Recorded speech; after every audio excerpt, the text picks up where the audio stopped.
real loud. At least in my ears it is. I don't know how it is on the stream. Hello everybody, welcome. It's pretty dark in here, but I feel like maybe that fits the spooky season mood. I don't know. Just give you a little gander of what we're working on here tonight. We have the HORDE. I'm gonna make sure I'm getting it actually in the shot. So in the HORDE, we have a little crawler up here in the front. We've got a zombie lady here. Got a few hands poking out. It's probably hard to tell right now with it all being just kind of the same color. Then we got a zombie ogre here with a spear sticking out of their back. Barely. I broke that off earlier. Super cool. Let me see if I can get this light out of the shot. I don't know. Might be best we can get. Then we have a zombie holder. Zombie beholder. I got another fella back here. And then just the general terrain. The terrain is made out of some, just some XPF. I think that's what it's called. Just foam. And then, oh, that mic might be too hot. I'm looking at my levels here. How's that? I think that's better.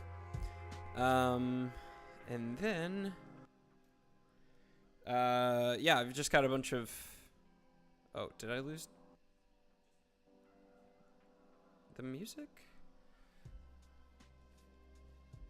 I'm confused. Let me double check on here.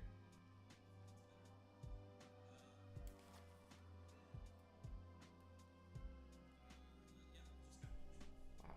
I feel like the desktop audio, or the music audio just like dropped out there. Oh well. We'll figure it out as we go. I've got a few just like small terrain pieces that I added on top of everything else. Just got these walls that I have recently added on here, here, and here. Again, pretty difficult to see. Then I have this tree back here in the back corner. It's hard to tell, but there is a little secret to it. Again, hard to tell with all the shades right here, but a little face to it. So I'm just gonna get to it, just start getting some color on this. I will use the airbrush to start. And then I think what I will do with everything is do like a highlight of like a lighter color going from kind of the top part. It's called a Zenithal Highlight in miniature painting. It's basically just kind of mimicking normally sunlight, but in this case it would probably be moonlight. So I might try and do some sort of like a bluish color to it. I think. Let me make sure everything's working out all right here. Okay. I think we're good. I think everything's making its way out. We're going to call it good until somebody tells me otherwise. So yeah, I'm just going to start out. I have my new nifty little shelf back here, as you can see. I'm not going to move the computer, but just kind of reassembling everything to make it all work, make it all look good. So I think I will put the pieces in place where they need to go just to start so that I can get that highlight from above.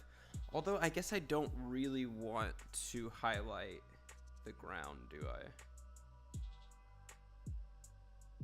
Probably not. So I can just highlight all these other pieces separately. Just trying to think of how I want to do this. I will start with I'm just gonna go with a gray. Just a nice, well, I guess these are gonna be gray though. I guess I'll do white.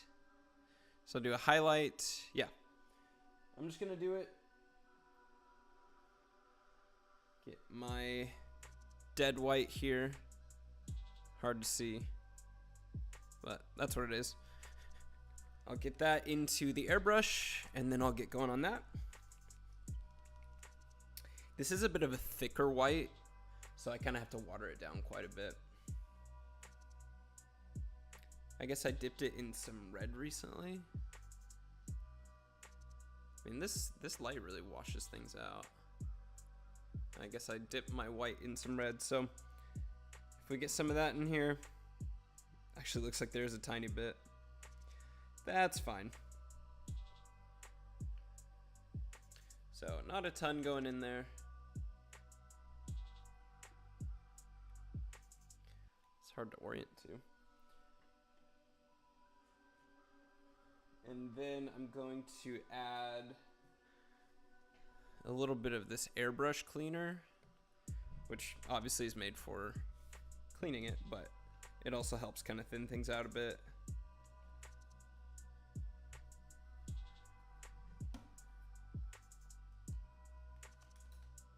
I was able to find some kind of Halloween-ish like lo-fi music, which is nice. I feel like I've been doing just general lo-fi lately. Ah, shoot. I always have to do this when I use my airbrush. I feel like it always gets gunked up, and then I gotta kind of make sure that it is good to go. Always make sure you clean your airbrush. There we go. Now this thing can actually move freely.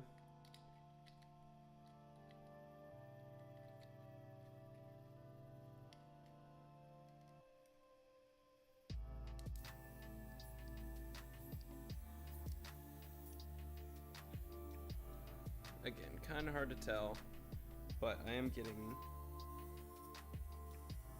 some general light highlights here. If you see your state, whoops. You can register to vote online right now. This is a YouTube video I'm watching, so I'm just gonna let that stay muted for a bit. So yeah, just hitting this with some white from above.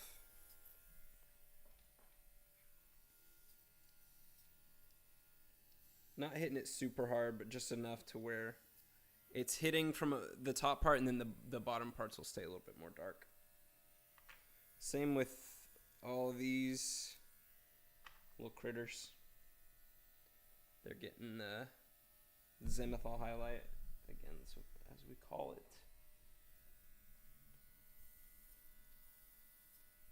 Just a real quick thing. Nothing super intense because, again, it's not staying this white color. We got music back now. I'll give you a good example with this beholder, because I think that'll be easier to see. So essentially, got it right here. I'm just gonna take the airbrush and just at a top-down angle, just kind of hit it like that. Maybe a little bit more from the side. This is super splattered. I probably should have watered it down a little more because, like I said, this white can stay pretty thick. So, try that again.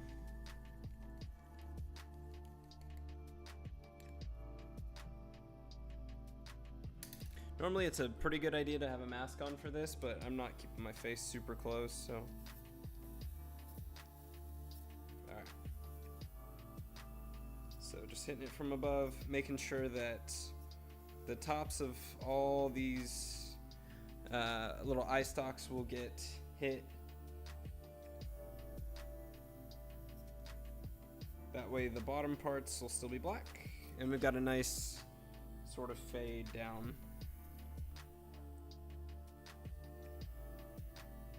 Same with this fella. Kind of went a little heavier on the beholder. I feel like there's going to be a few just kind of bigger pieces to this. Obviously the beholder and the ogre. So I want to make sure they're getting a little bit more love.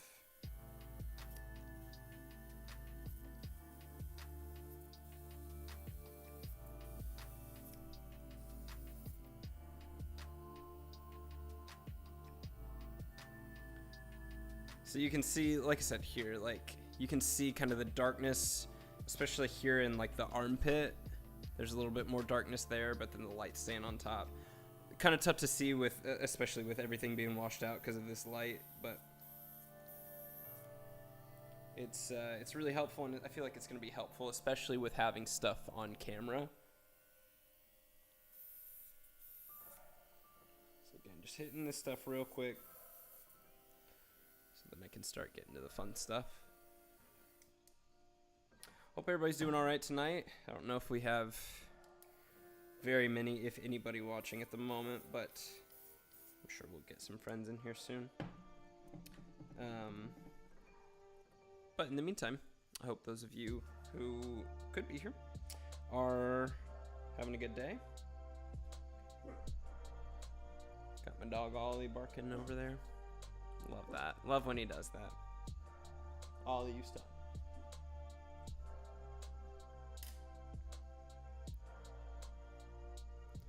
Okay, I'm gonna just move these off to the side for a bit. This is probably gonna get messy, just all of it. I still don't know in general what color I'm gonna go for. Okay, I feel like this is a really good example. I feel like I managed to hit it pretty well here, because you can see like the eyelid here stays pretty dark while the stuff on top stays light. So now whatever color I paint it, the white and the black are just gonna kind of shine through no matter what. But the main color at least will be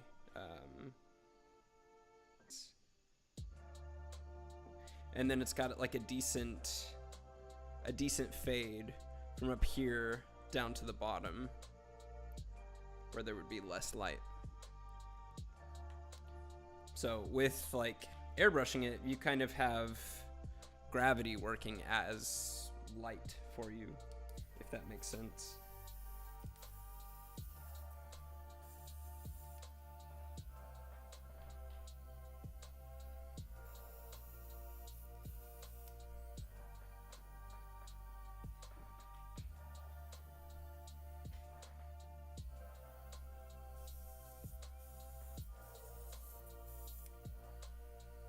Might be going a little heavy-handed on it, but I'm not too concerned.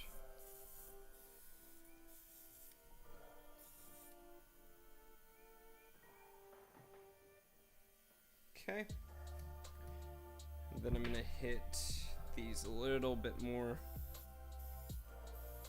because I didn't do a very good job that first time. Especially want to make sure this tree is looking good. Because like I said, it's hard to tell, but there's a little face in there.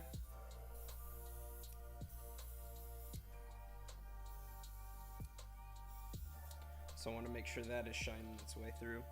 And I feel like already this is making a pretty big difference.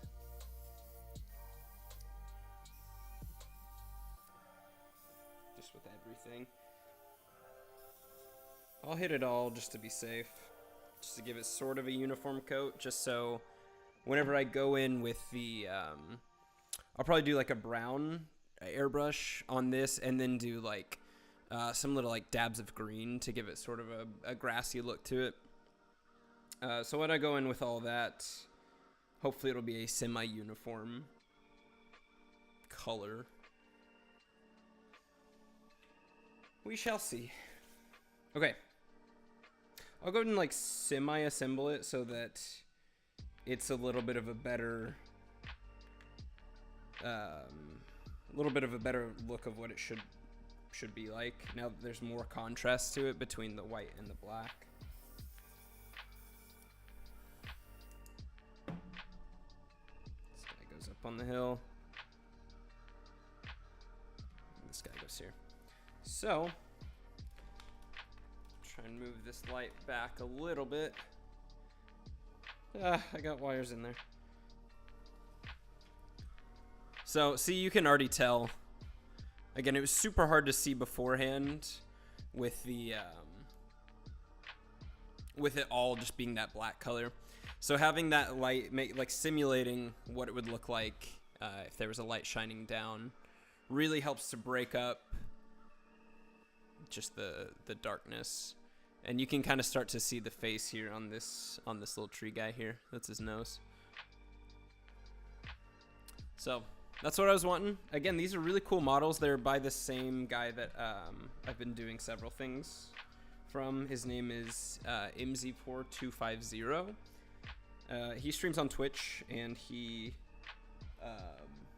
is just incredible. While I'm here, though, actually, I'm going to prime a few of these other things, or sorry, just highlight some of these other things. So this is the Strahd Mini that I've got. So I'm gonna just hit that while I've got a little bit of this white left in the chamber.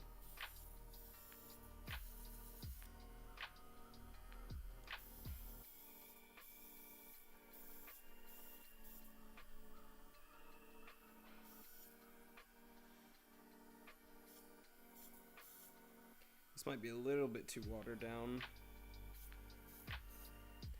But again, this isn't really for like trying to get color on or anything.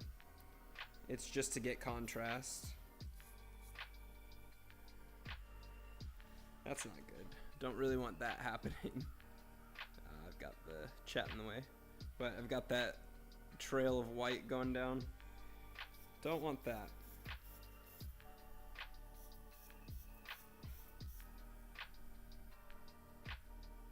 I feel like that's probably good there. Again, just kind of as it's getting closer to the ground, it just gets darker. So it's a good look.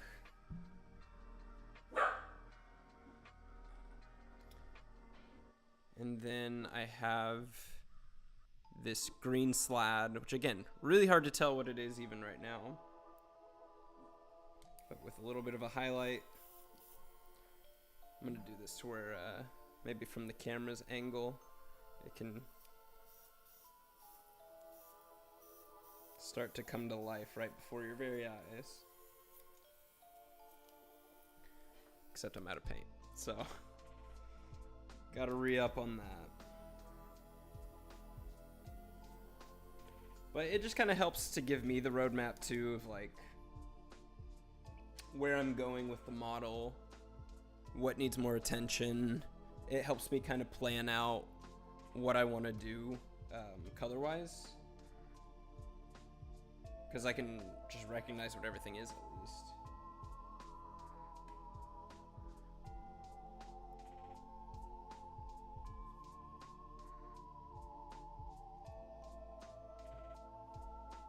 Where's my brush? Right here.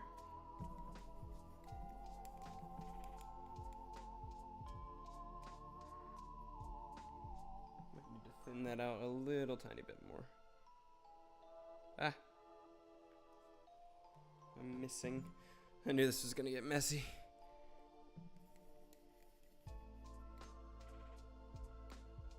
Alright.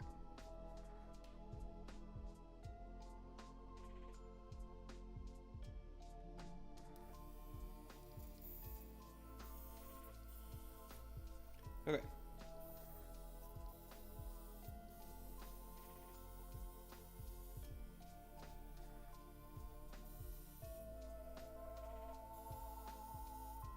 I'm gonna do a little bit of an angle on this one just because it's a bit hunched over.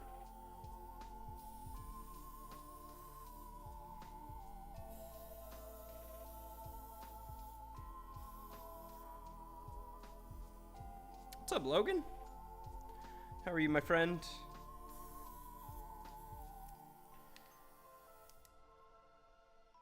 Oh, I'm getting double chat in here. Let me get this one out of here. So I'm switched over to where I'm streaming on both YouTube and Twitch tonight. Just kind of trying things out, seeing if we can get a little bit of growth on the channel and everything. So this is not what I'm painting tonight, actually. This is what I'll be painting later on in the week. But I had some white paint still in my airbrush as I was doing what I call a Zenithal, or not what I call, what is called a Zenithal Highlight. And so, which you might actually know about all this. I forgot that you are a bit of a sculptor and painter yourself. which I still need to see your diorama, your Breath of the Wild thing. But this is what I'm working on tonight. So basically, so far, I've just kind of gone in and sprayed some white up on top of all these to break up the black and kind of give me a general idea of what I'm working with here. I feel like this music is super loud. It is in my ears, at least.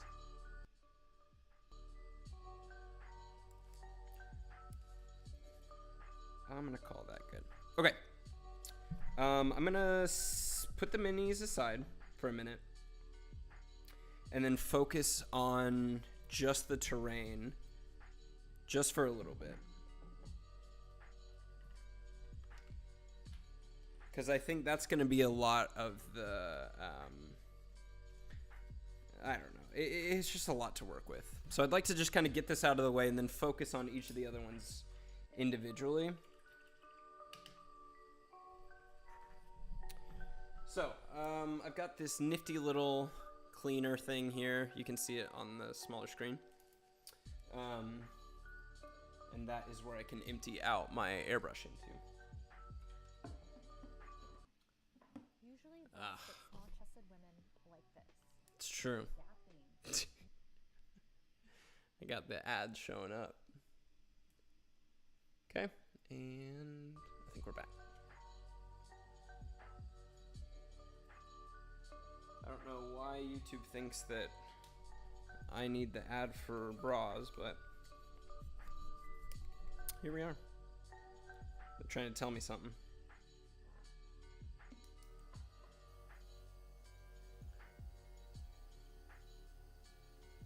How's your day, Logan? You have anything fun or crazy going on?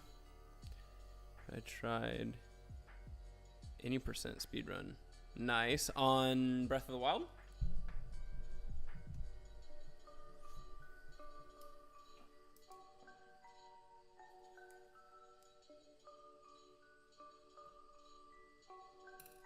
And did you try that today?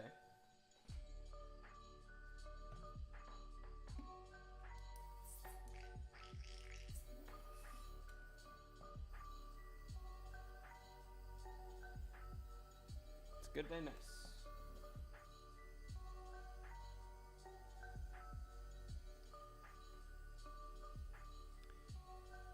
Sweet.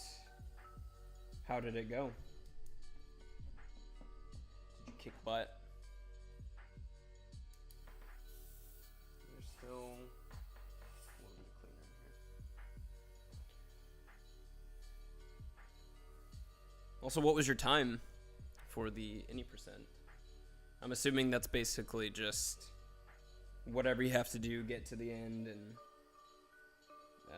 beat Calamity Ganon.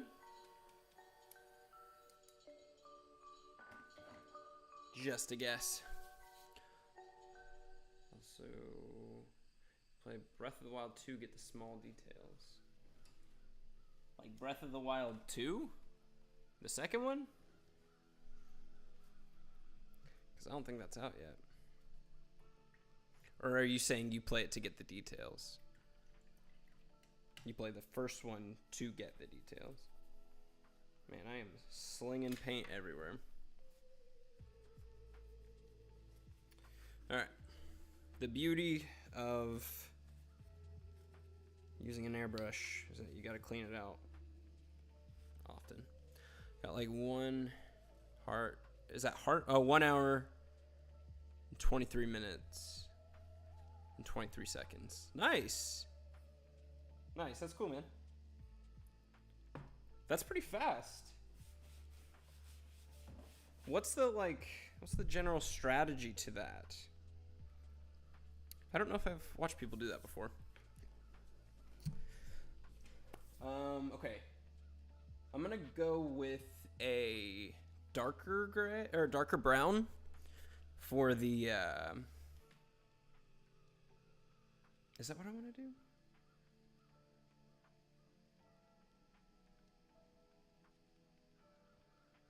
Yeah, I'm actually gonna do a real dark brown here. But yeah, I've seen some people do speed runs of Breath of the Wild. But I don't fully remember what they do. Do you just... I know that you can...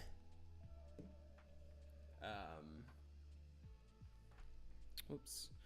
I know that you can just skip all of the divine beasts and go straight to the castle. If you can make it there. And then you can fight all of the blights at the castle. So I know that saves a ton of time. But I think that's about the extent of what I know.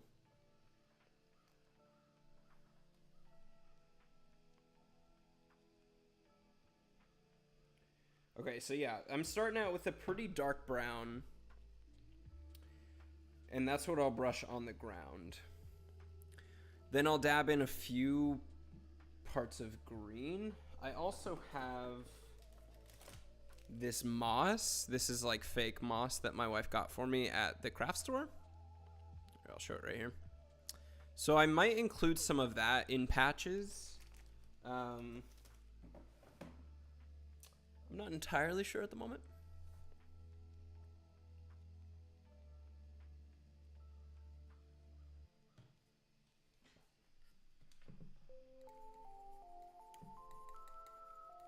So did you do that speedrun today, Logan?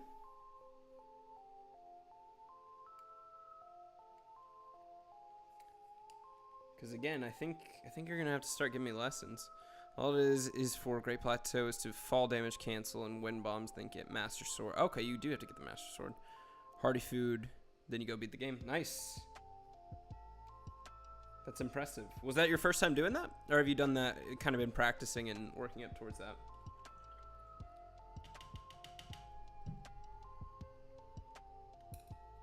That is super cool, my friend.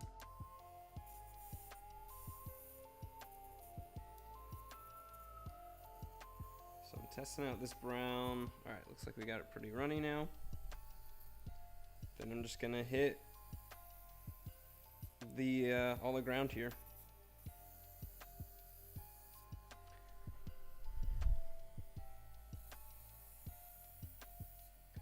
I might have needed a lot more paint than what I got in here, but that's okay.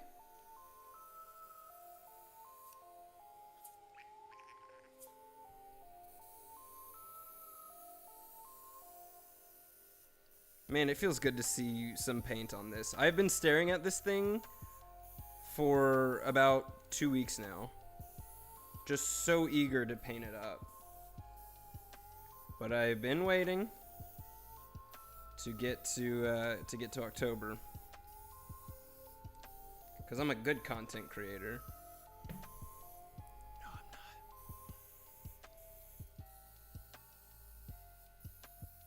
Okay, so this is just kind of the first pass at the color on this terrain. It does kind of have like almost like a greenish twinge to it. Got air bubbles in here.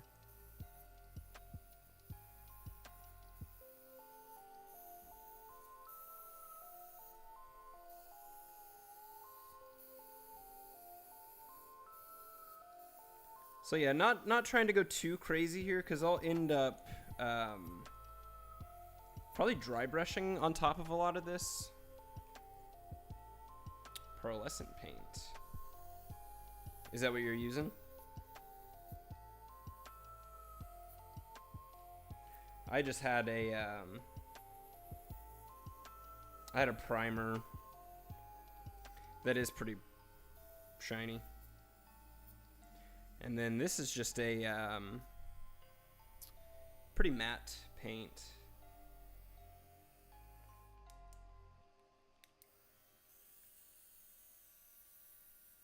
It does kind of look like as it's drying, it's desaturating a little bit, which is interesting. This terrain here is actually made out of coffee grounds. So I made up a pot of coffee sometime a couple weeks ago. And then I took out all of the... oh, come on. Got just a a little bit here that's being stubborn. I took out all the grounds from our coffee pot and I put them in the oven. I put them in there for about 10 minutes and then shortly thereafter had the dried out coffee grounds that I mixed it with some Mod Podge, and then I was able to just kind of slap it all on there. So that's been a neat process.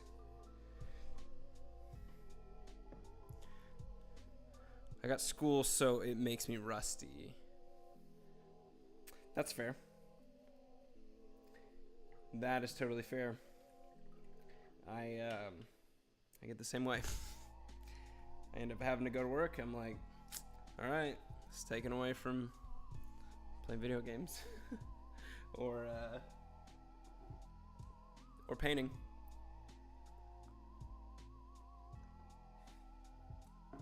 I totally understand. Okay, now I'm gonna paint the tombs and the walls. So I've got aptly named.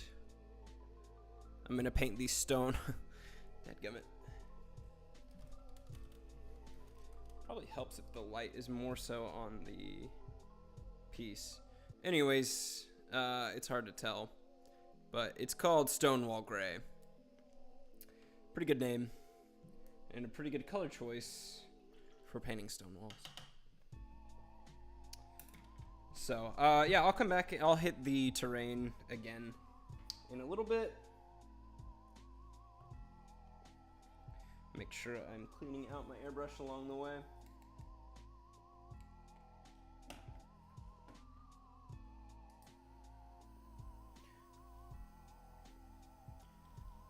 Speedruns, everything has to be perfect.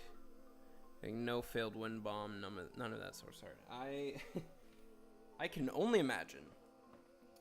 There's a reason why I do not speedrun. As you saw yesterday, I'm not good at it. Which, by the way, I don't know if you were there for that, but I ended up having to eat the hot sauce at the end. And it hurt. The spice was whatever. The worst part was how it affected my stomach.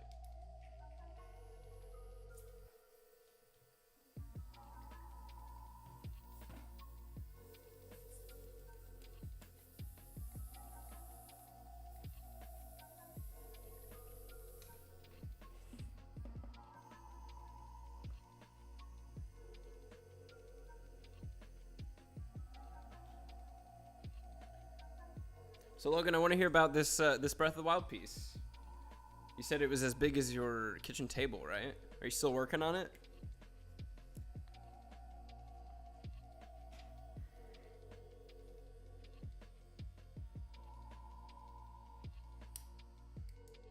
It's not the bomb, the stomach is the bomb. It's a bomb directly into the stomach, that's correct.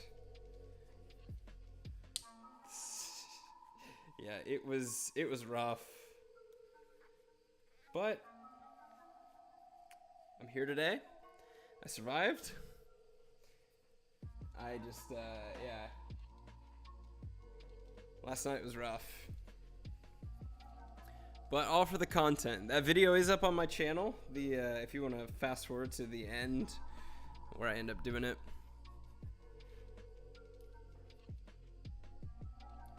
All right. Going in with this Stonewall Gray. And that's what I'm going to paint onto the tombstones.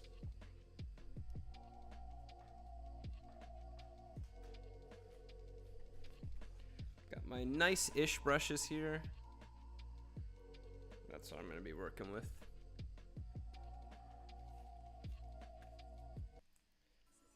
Oh, man. This is annoying. I feel like this is a good, like, chill hop music station. Okay.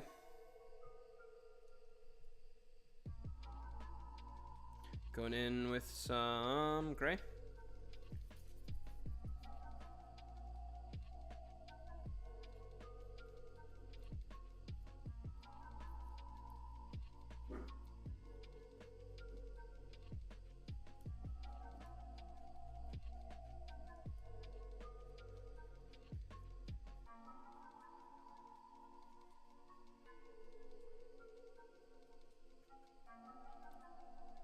This gray looks like it actually does have like a little bit of a brownish to it. So, well, but at one point something broke, so I had to fix that problem. The other side broke, and I broke down, but it was like too heavy and never put supports on it. I totally and completely understand. I've been in that place many times where I'm working on something, I'm like, that's annoying. And then I go to fix something else. Or I go to fix it and break something else.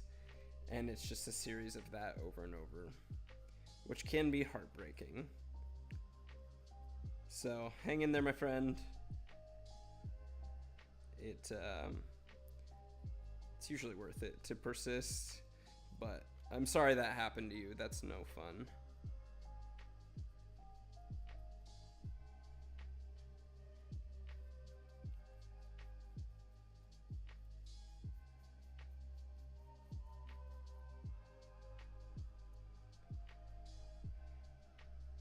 So these gravestones have like a cool texture to them.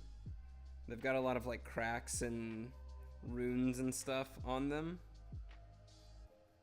So when I go in and dry brush those later, it's going to be really cool because those will pop really well.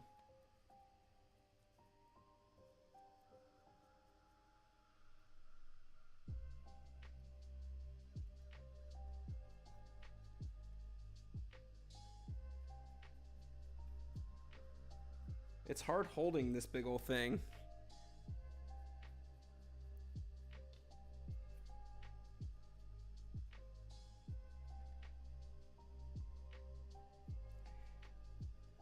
Yeah, actually similar to what you're saying, Logan. I ended up dropping this the other day. I was walking around in here in the dark, and I like put my hand down and ended up slamming on this thing. I sent some of the other things flying, and it was rough. It was very frustrating. And broke a lot of the pieces that I'd worked really hard on.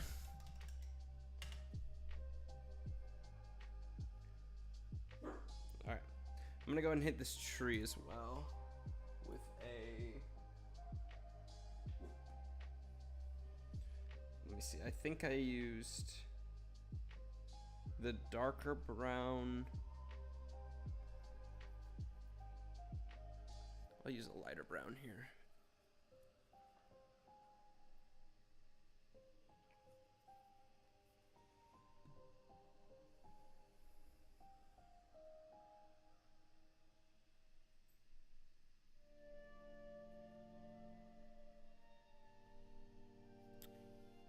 And I'm going to start hitting the tree.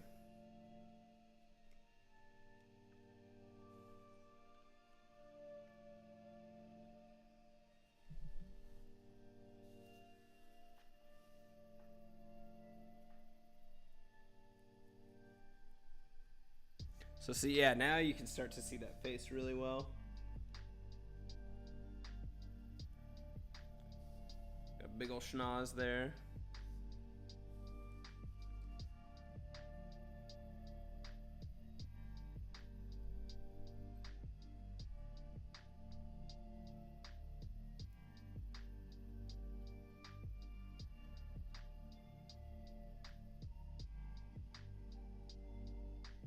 So I'm keeping this somewhat watered down so that it can just wash into those spots that are just all white right now.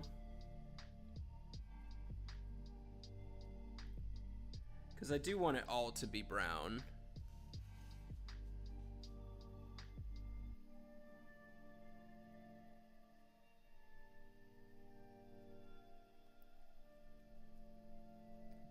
It's just kind of hard to get into these little spots sometimes.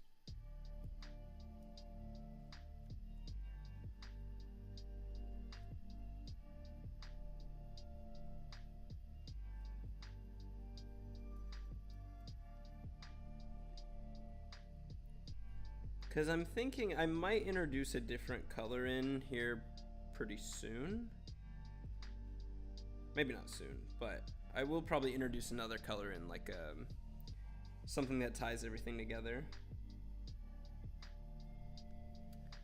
Do a darker brown to really show the tree is dead. Yeah, that's probably what I'll end up doing, just kind of building on top of this. But is it dead? That's the question. If there's a face in there, is it really dead? Makes you say, You know what I'm saying? If he pops to life and says boo, I would say he's not dead.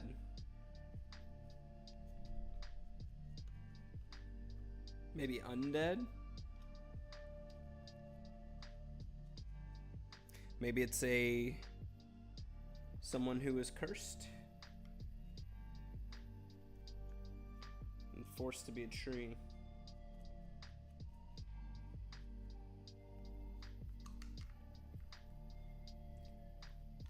These elements might have been easier to just keep separate and not glued onto the thing, and then attach them later, but it's fine.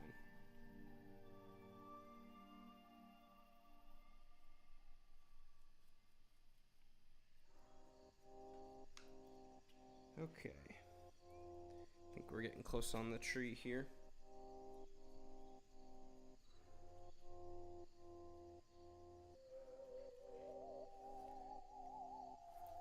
Might call that good at the moment. I'm a little baffled with what to do here, because as you can see, there's a bit of a different texture. I might just turn that into rock, because it is technically sitting on a rock, so if it just looks like a rock, then that's gonna be fine. I think that's what I'll do.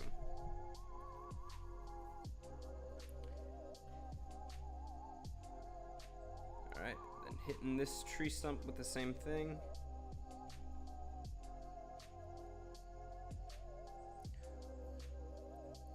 Also, this might be more than just a one night, one stream project. Probably, would be my guess.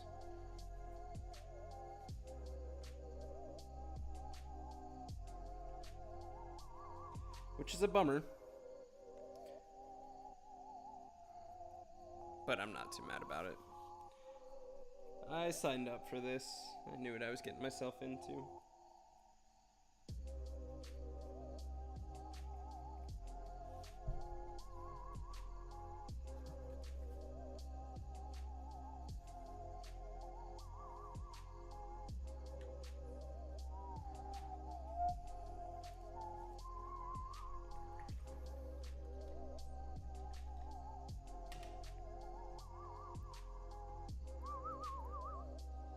Okay. I gotta hit those walls as well.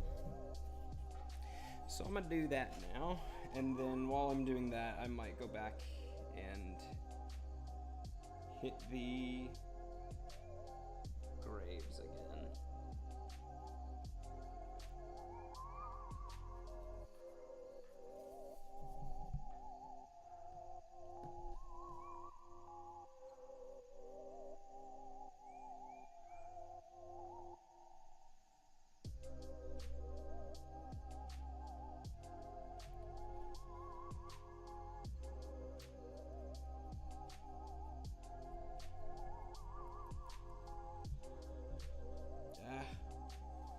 Trees getting caught up. I might do this. Does this work? This kind of doesn't work. Might be a little farther back, but it might still be easier to see kind of what I'm doing.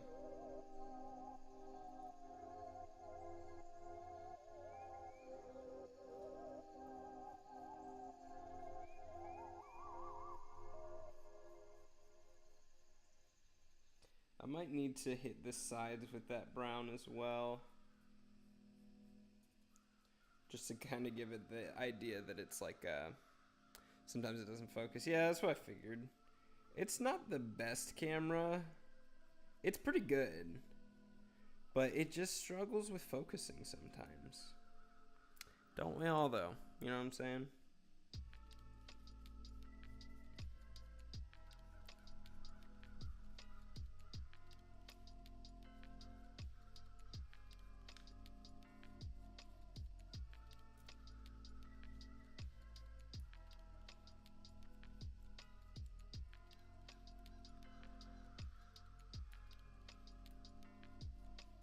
So, Logan, are you able to do any art like this at school? Or is it more of a, just kind of a personal hobby that you have?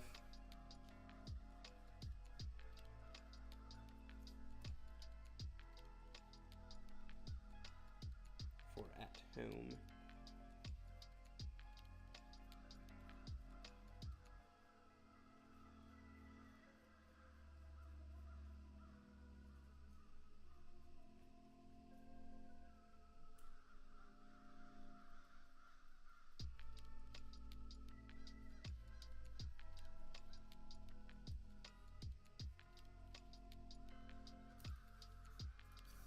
Alright. Here's how it's looking so far. Kind of that from the front. Like I said, I like that there's a contrast now that you can see these little guys sticking out. You'll be able to see the hands pretty soon. I'll probably hit those with like a greenish, grayish kind of thing.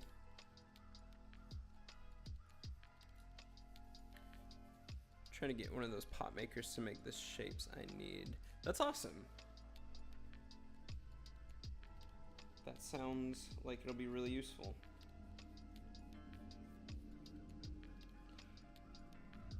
Do you like to do, is that for pottery? Is that what you're saying?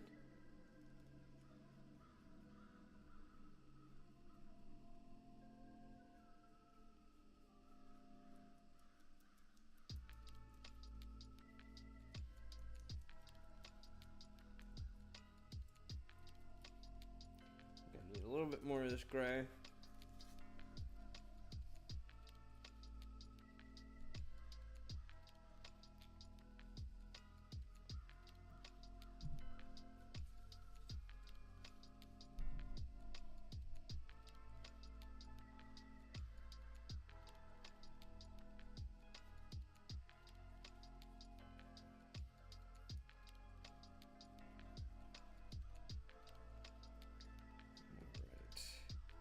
Trick here is painting this back wall without actually painting the tree.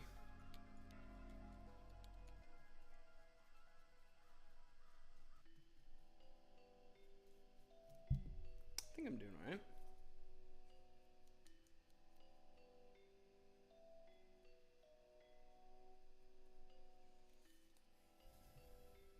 Yeah, I think it's fine. Again, like, you've got the two brighter ones up here in the front, which they'll get more treatment as they go. That same color kind of continued along with these tombstones, and then yeah. Again, these don't even really need to be the main focus. They definitely won't be, but I still want them to look good. So now the main goal. I might... What does my greens look like? Got this dark green. I think I'm gonna hit this hill with the dark green. Although... Actually, let me hit the hands first. Kind of want a circle of cauldrons and then paint them all red every time someone comes in there. Just gonna see a circle of face pot doing stuff. Amazing. I love that idea. Like a jack-o'-lantern?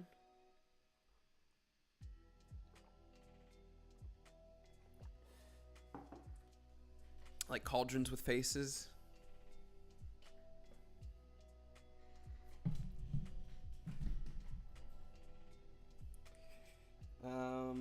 Let's see. Okay. So I gotta get out my smaller brush here. I'm gonna mix the green. So I'm mixing this green and oh no, not dead white. Where is it? Bone white. So pretty similar. Bone white just has a little bit more of a kind of yellowish hue to it. Let's put one around every corner with the grin. Yes. Love that idea. That sounds like fun. So I got my green on there. I'll add in a bit of this bone white. I'll mix them together. So that'll just kind of desaturate the green a little bit and hopefully give it a sort of a decayed look. I guess I'll use one of my good brushes for it.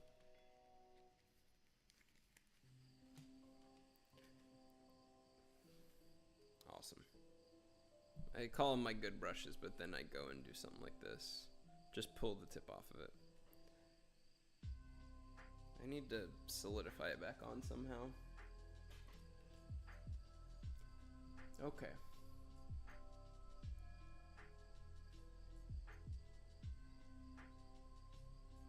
Alright, let's give it a shot. So I've got, kind of hard to see from here, but right here's my green and bone white. Yeah, whatever.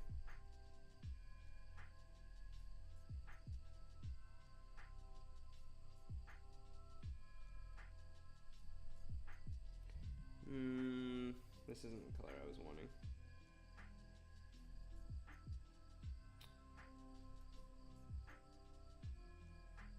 What was I wanting? Because I don't want... Let me look up a picture of a zombie in 5th edition of D&D. I am surprised I didn't get any paint on myself right there.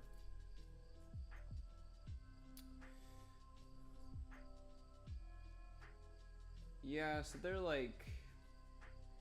maybe a little more red. I'll add some red to this.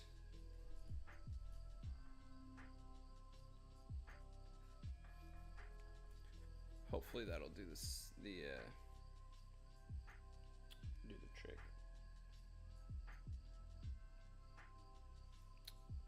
I'm gonna make my house a haunted house. Put a mannequin and at the end of the hall with a clown set and do 2, and I just scare everyone. Love that. Love that for you. That sounds like a really fun time. Okay, now that's too much red. Now we're just getting muddy. Okay. Well, this is a disaster. Let me go a little lighter with the bone white. And hopefully this will fix it. This is my painting process. Just kind of... I don't know. This looks like crap. How am I struggling this much? It kind of looks like what it looks like in the picture though. Okay, I'm actually gonna roll with this. It's the definition of a happy little accident. Because it's hard to see. Well, you'll see it whenever it's on there. I can start with that color and just kind of build up from it. Because it kind of still looks fleshy.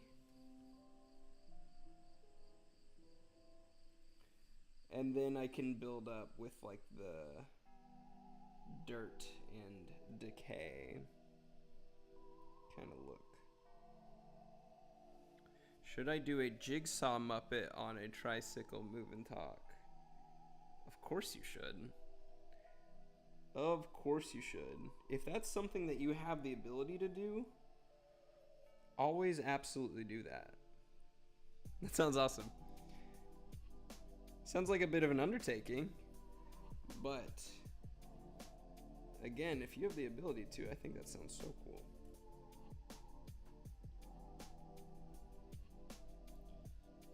Okay. Not super thrilled with this at the moment.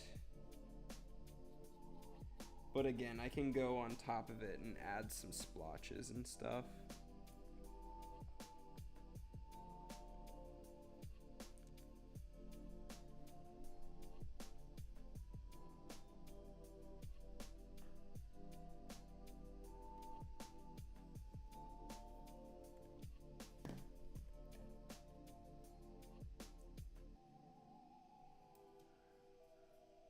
Are you gonna kill someone of getting scared? I hope not. I sure hope not. That would kind of it kind of put a damper on Halloween. In that case, you would be the Jigsaw.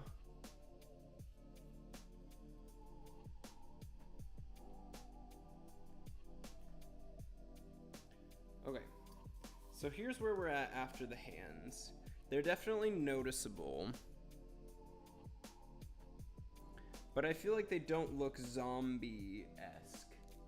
Let me look again. I feel like I'm just kind of getting the color wrong.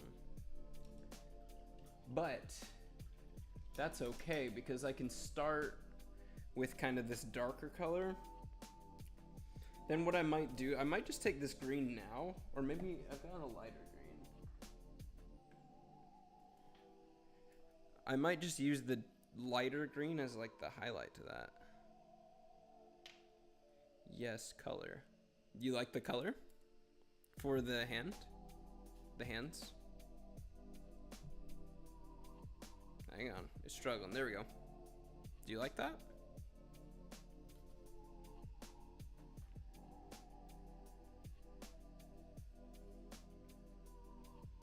I feel like this color out the bottle looks closer to what I was even trying to get, but whatever.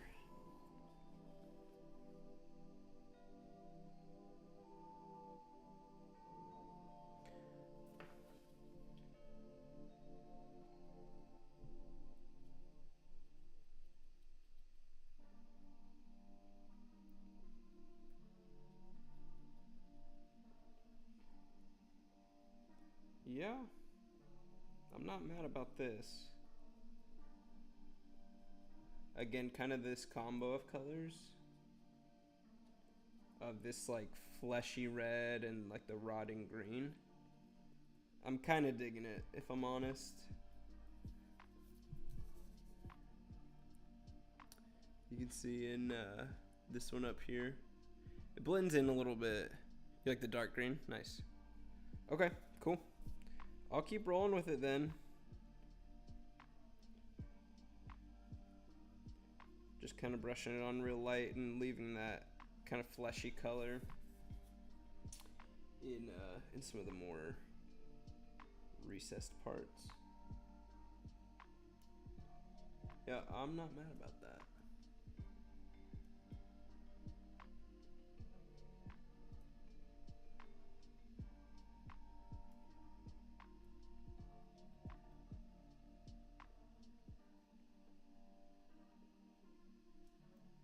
Because I can then go in and add in like splotches of dirt or something like that.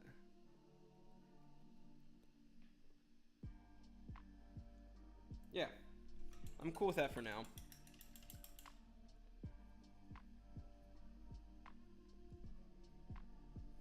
And then, okay. I need to add in some green. I also need to, here's what I'm gonna do. I'm gonna do a little bit of dry brushing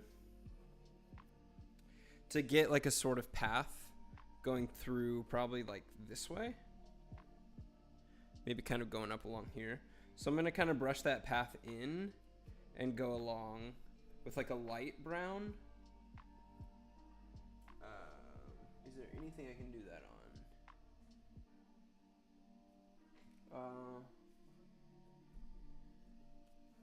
Got this Magic the Gathering Arena card that I can kind of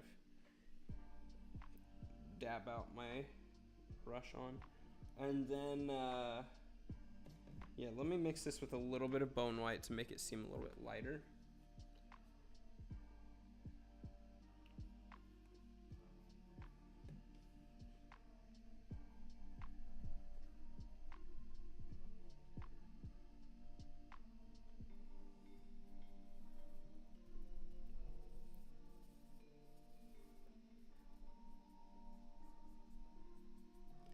And then I'm just gonna kind of brush it along in here to give a bit of a trail,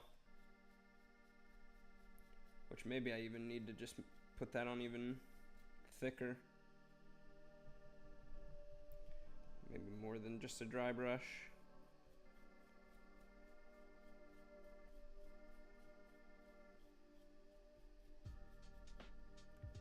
It's looking like that might be the case. Because while that looks cool, it's kind of hard to see.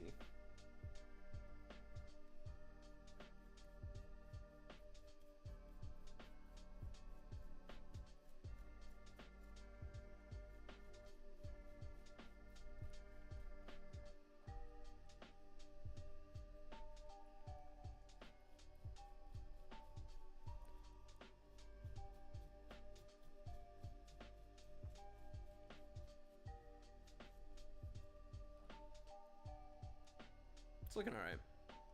But the thing is, why in every scary movie is everyone so stupid? Logan, that is a great question. One that I guess I have an answer to is they gotta make the characters relatable. There's a lot of stupid people out there. So if you're making stupid characters, people can be like, oh, I see myself in them.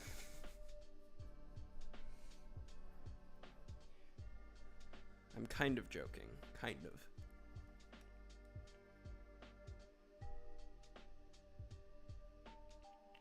Alright. Now I'm going to do some patches of green.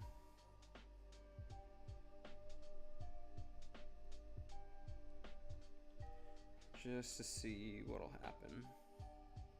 So let's do around here.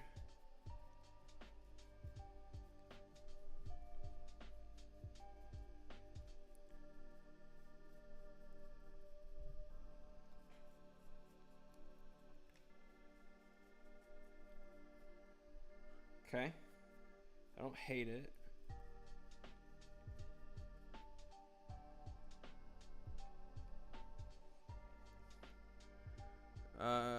But Michael Myers Halloween, they could have killed him with a shotgun. I haven't seen it, but haven't they like taken him out a lot of times?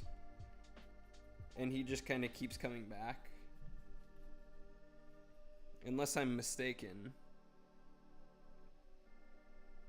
It might just be time for them to give up.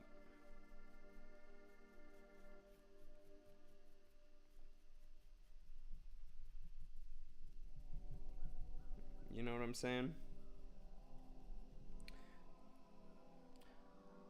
Okay. What are we thinking of this? This green along with the pathway. I don't hate it. Is that what they use? Is fire in the movie?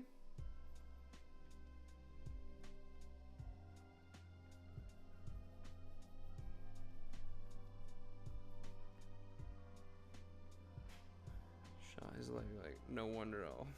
Yeah. It's true. Not real bright.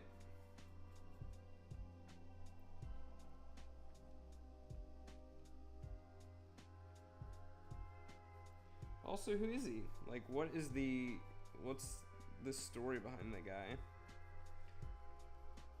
Again, never seen the movies myself.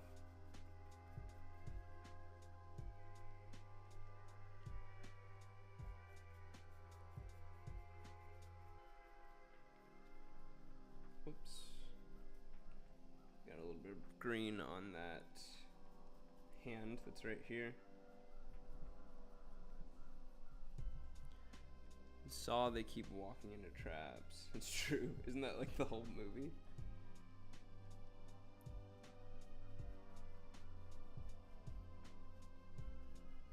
Yeah, you'd think at some point they'd be like, let's not.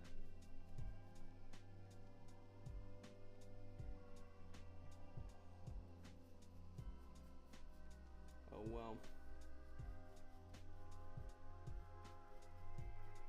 Again, some people just aren't real bright.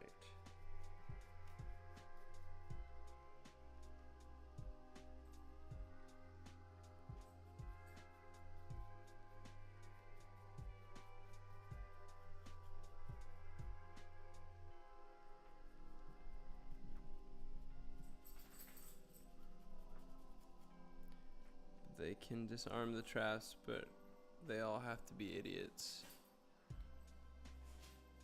It's the beauty of it. Again, they gotta be relatable. There's gotta be something on screen that people can be like, I identify with that. And people can identify with people being dumb. It's an unfortunate fact of life.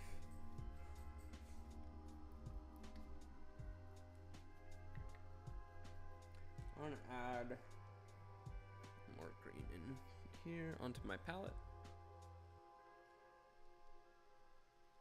Wait, is this the right one? Goblin? No. I need the darker one. Ollie, what you doing, bud?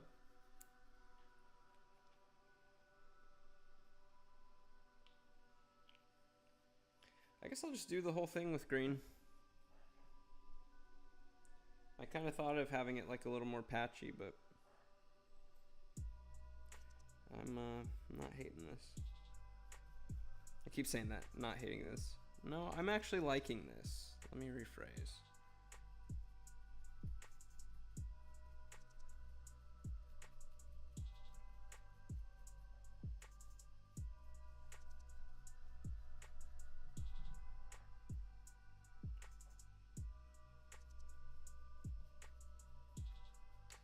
Hi, bub. How you doing? How you doing, you big stink? How you doing?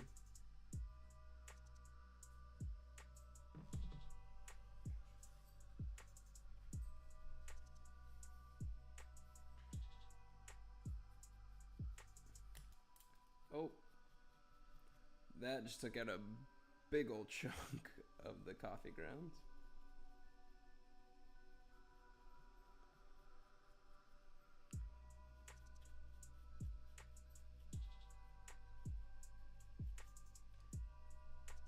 Then I think what I'm gonna do is I'll probably go in and like dab into the pathway, make it a lot darker.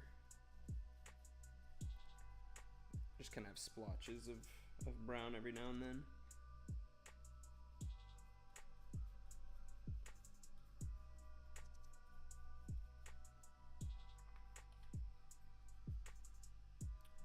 Michael Meyer, the grandma is doing more work than the 15-year-old. Like, what are the chances a grandma can be a psycho that can use a pan to kill someone? I don't know, man. There's a lot of psycho grandmas out there.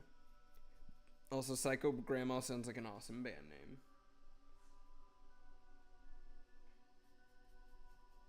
Tell me I'm wrong.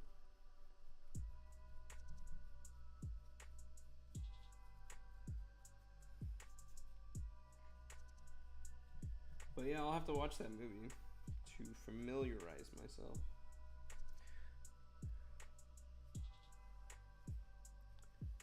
Okay. Put in some work on this little back part. And then get close to calling it done with terrain for, at least for now. And then maybe switch over to doing some minis. Potentially.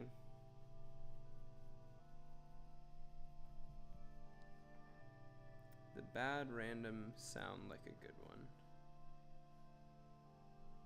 Like, oh, like a good band name? The Bad Random?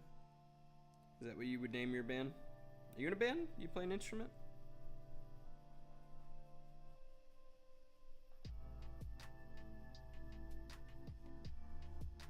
I used to play trumpet in high school. It was fun.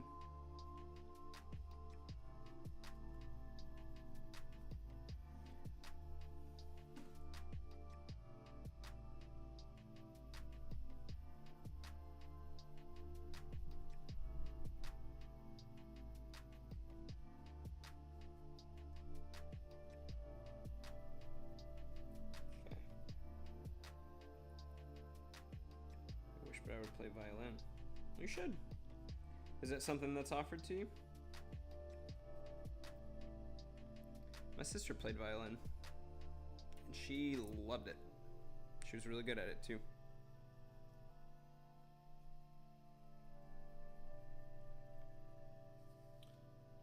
Okay. I think we're just about there. At least for right now. I'll definitely go in and I'll probably do some highlights. You know what? I'll do it now.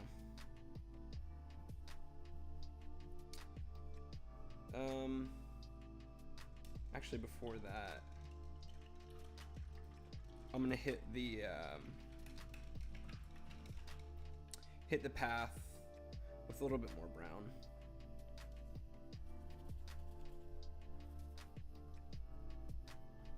Ooh, there's a lot of green in this brush. It's not something that's offered to you. That's sad. Well, you could always just get one and try and teach yourself. I know a lot of people that have taught themselves how to play instruments, so it's definitely doable.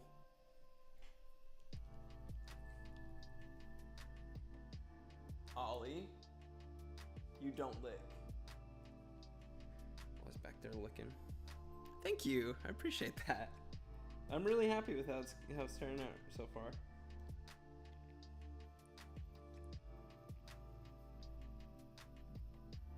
I had seen people do the thing with the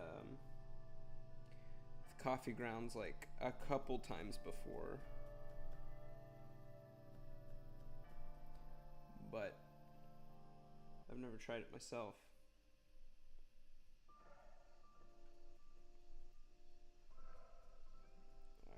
I'm gonna dab this brown in here and there just to add some variety to the pathway.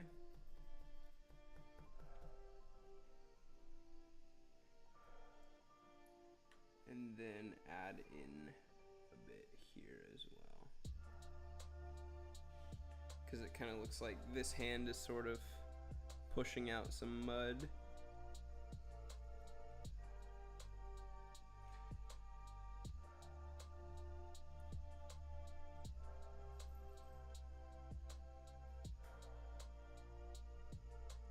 I'm just gonna do that at the base of all the hands to make it look like there's dirt around it.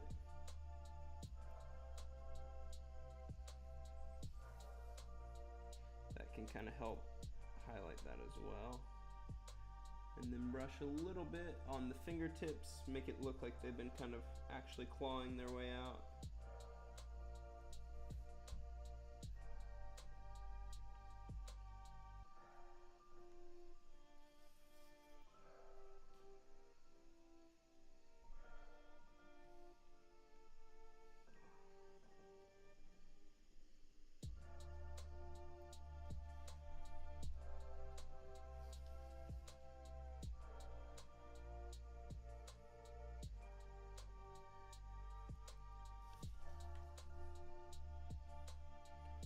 Gives it a little bit of contrast from the rest of just like the green.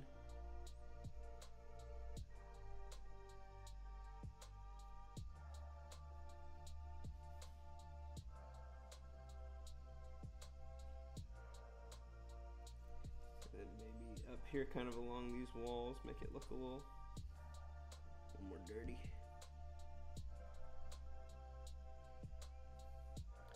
Color the ground black behind the grave for shadow. That's true. I like that idea.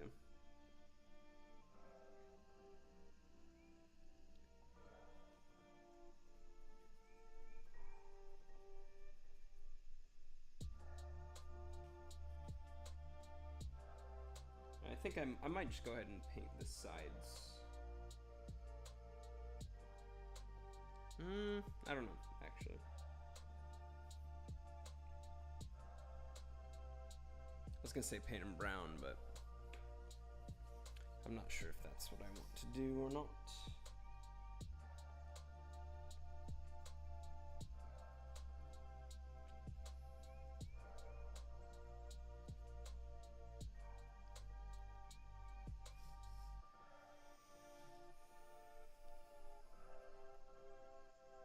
Maybe that's what I'll end up doing, because I just kind of got a lot of brown on that front part. Okay.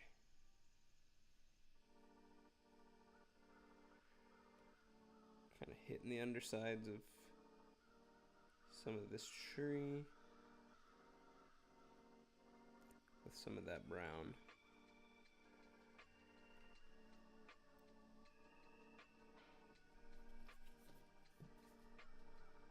Oh boy, there's a spot I completely missed on this thing.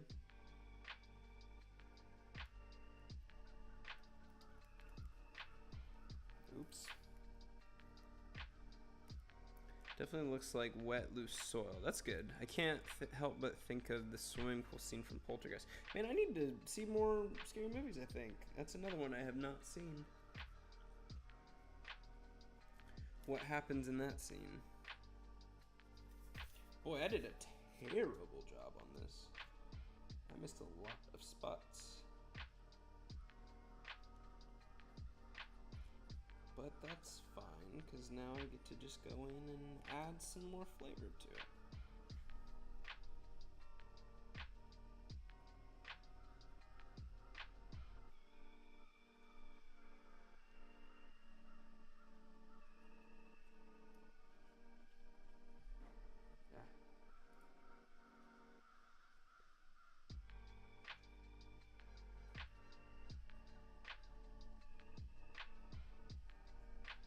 Yeah, I haven't really seen all that many scary movies or horror movies. I've seen like the Paranormal Activity movies. I've seen Insidious. I liked Insidious a lot.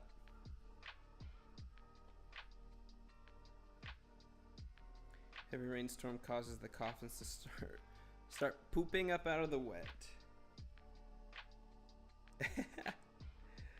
Oh no, that does sound creepy. Pooping coffins. That just sounds gross.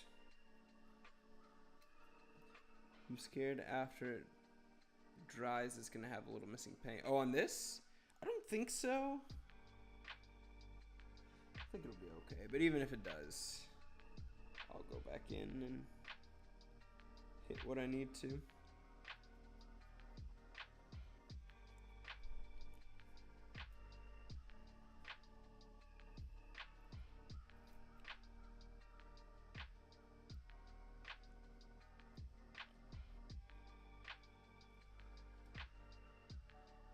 Okay.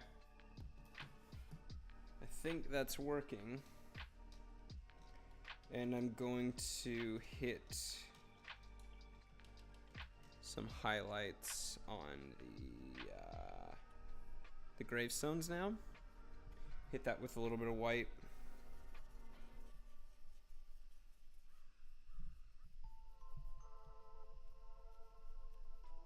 Oh my gosh, this is somebody else that's talking.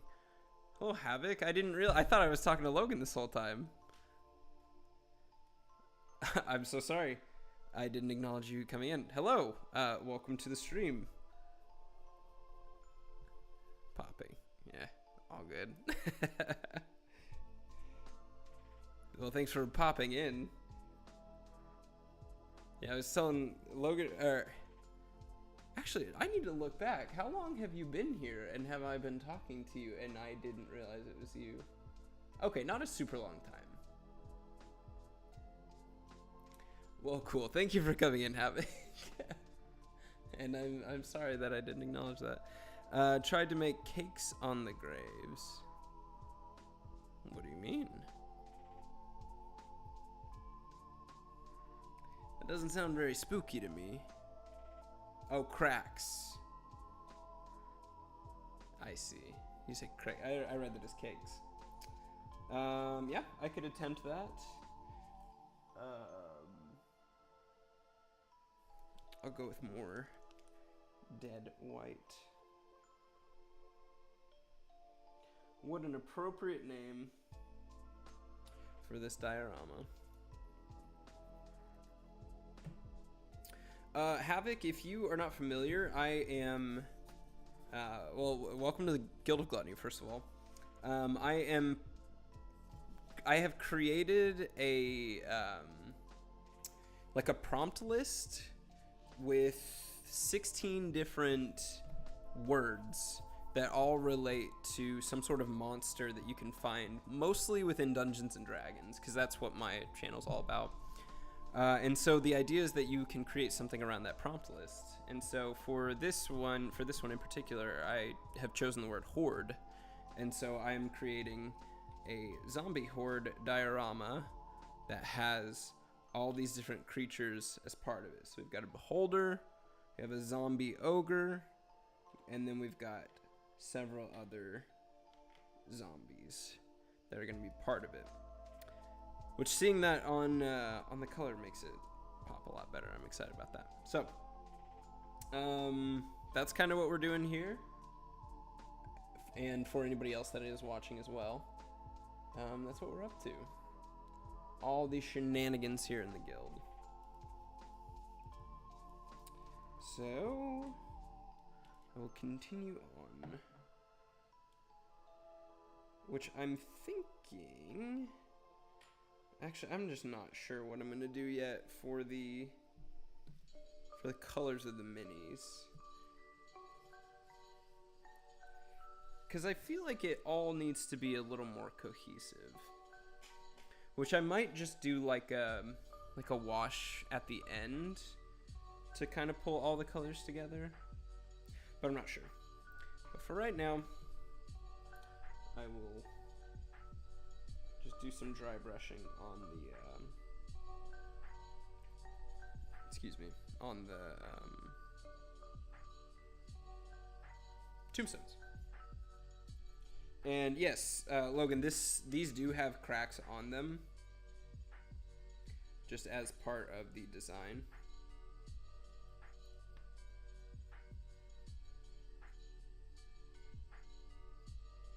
Yeah, it's a good time.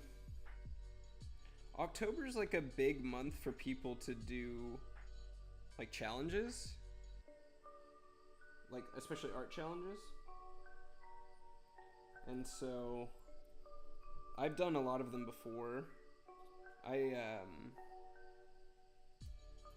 do a lot of, well, I'm a graphic designer by trade, but I do a lot of illustration. And so I was like, well, I've done other people's challenges. Why don't I make my own? So anybody that wants to is free to join in. You can kind of make your own stuff as well and show it off to the community. We've got a decent sized community. It's growing. But we've got our Discord, and then we've got just a bunch of friends on Instagram and whatnot.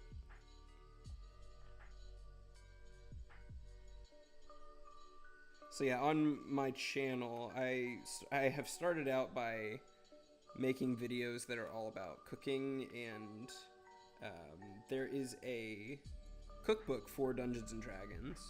If you can't tell, big D&D fan. And so that is what I started out doing, and still do. But I need to get back on it. I've got one filmed. I've got a video filmed right now that I haven't done anything with. Okay, so I got the dry brushing done on the front of these tombstones so that they kind of pop a little bit more. I'm gonna do the same now on the walls.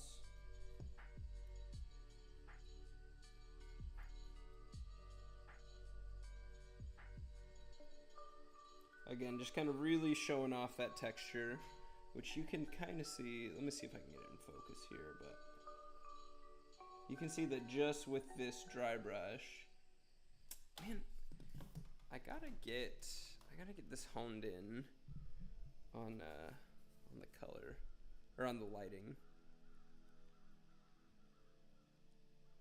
No, it's still hard to see. It's still super washed out. Anyways, dry brushing just helps you get all those details a little more. I like AK Chaser. I don't think I know exactly what you're going for there, Logan. Is it a musician? AK Chaser. Chaser. You stumped me, my friend. You stumped me. Havoc, are you a D&D fan by chance? Or just in general a DIY crafting aficionado?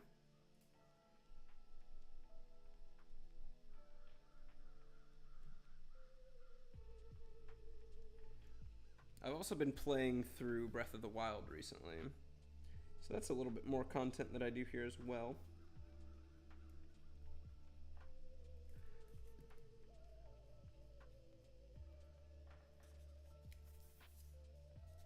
Dungeons and Dragons, they resemble White Tiger. Chaser. Resemble a White Tiger.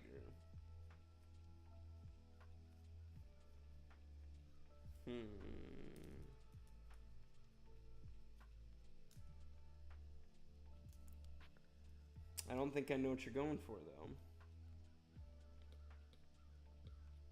A white tiger in D&D. Oof, I don't think white's the way to go on the tree. Longtime tabletop RPG guy. I started painting minis when quarantine started to substitute my game time. Same exact story as me. I've been playing D&D for probably 6 years now, and then I got my 3D printer pretty much right after quarantine started, and I was like, I don't want to paint them. Like, that's boring. I'm not good at painting. I'll just leave it sitting there, like just gray resin. And then I kept doing stuff, and I was like, I don't really like it just sitting there all the same color. Why don't I paint it? So I started painting, and I was like, dang it, I love this. And now here I am, and it costs a lot of money to get into this hobby sometimes. But it's more upfront costs, and then you're kind of good from there on out. But that's cool. So, do you stick to D&D, or do you kind of jump around to other what's the word? Games. Other. Why can't I think of the word? Systems? I haven't really tried my hand at any terrain yet, but I think I'm gonna try some circus themed stuff for Hecna. Sweet, that sounds awesome. I really haven't done a lot of terrain myself. This is one of the bigger ones that I've done. I've done little small pieces, and I've just done stuff for my table as well. But This is one of the first dioramas that I've been working on, and it's fun. I really enjoy it more than I thought I would. What is Hekna? I don't think I know what that is. Hi, buddy. You're okay. You're okay. Okay. I'll see you later then. Okay, I need a lighter color for the top of this stump. I need a lighter color that I can kind of dry brush the top of this for. And then maybe I can just kind of highlight stuff. D&D and Pathfinder mostly, but Star Wars and some others over the years. Nice. I have been seeing quite a bit, I don't know if it's just my algorithms or whatever that are kind of suggesting Star Wars stuff to me lately. But it looks like they've got some pretty cool stuff for that. My second favorite D&D is the Abominable Yeti. Yes. I actually need to paint some of those relatively soon. Spoiler alert to my players that are playing in the Arctic setting. There are Yetis around there. So, hope that doesn't ruin the fun too much if you guys are watching. Or watching this later on. But yeah, I'm running Rime of the Frost Maiden right now for 4 players.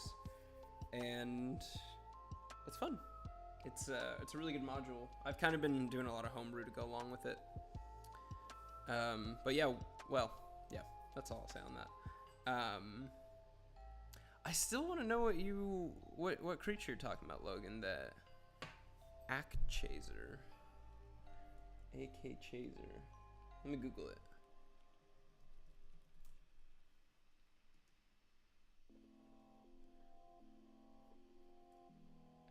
Chaser?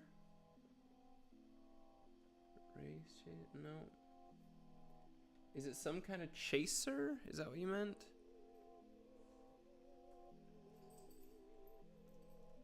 Also, yeah, Pathfinder seems pretty cool too. I'll just search Chaser 5e. Star Chaser Lightning Classic. Cloud Chaser? A white dragon? Oh. Probably shouldn't read that. Also, I'm in a campaign as a player. AK apostrophe. Okay.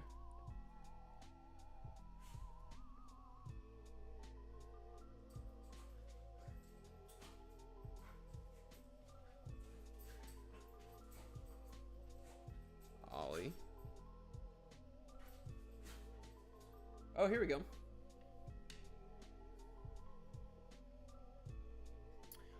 Oh, they're like a Rakshasa. Akshazar. I had no idea. That is cool. I knew what a Rakshasa was, but I have never heard of these. So...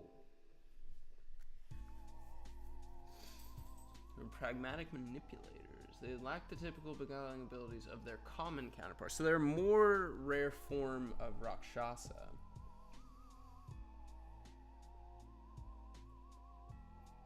Necromancers. That's very cool. I could see how that would be entertaining. Hekna is from Hit Point Press for 5e, a lot like Ravenloft, but a lot more comedy-infused carnival. That sounds familiar, actually. I think I saw the Kickstarter for this. Yes, I did see this. That's awesome. So you have this. You're running it. Have you started it already, or are you... or is it out?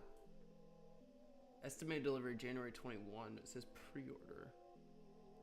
I'm assuming it's already out. That's very cool. Because yeah, like you said, similar to Ravenloft, because I think they have there is a carnival within Ravenloft, right? If I'm not mistaken. But yeah, it like the artwork to this just looks incredible. Let me see if I can get this.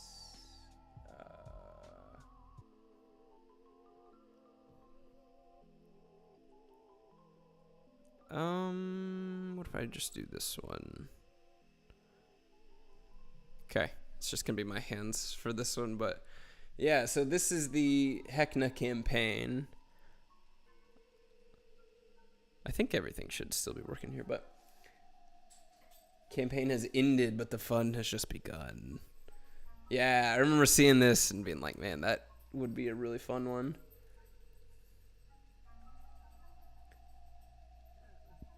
And that's sweet that they just like were able to just develop their own thing for it. and in such a comprehensive way too. The Revelia. But yeah, I can see what you're saying with more of the comedy infusion. It's got more of a cartoony kind of goofy look to it too. But also schnozzlings and clown thralls. That's amazing. Actually, they are able to raise the dead. Yes, like a good necromancer should. That's pretty cool. PDFs are out, but not the physical yet. Oh, is that what you ordered? Start the spring with my game group. We have to resolve the pirate campaign first. You can't rush that. Pirate campaigns are important. This is delightfully terrifying. And this was done before Wild Beyond the Witchlight even was announced, correct? That's super fun. I love that. Oh, not that one. Let's do that one.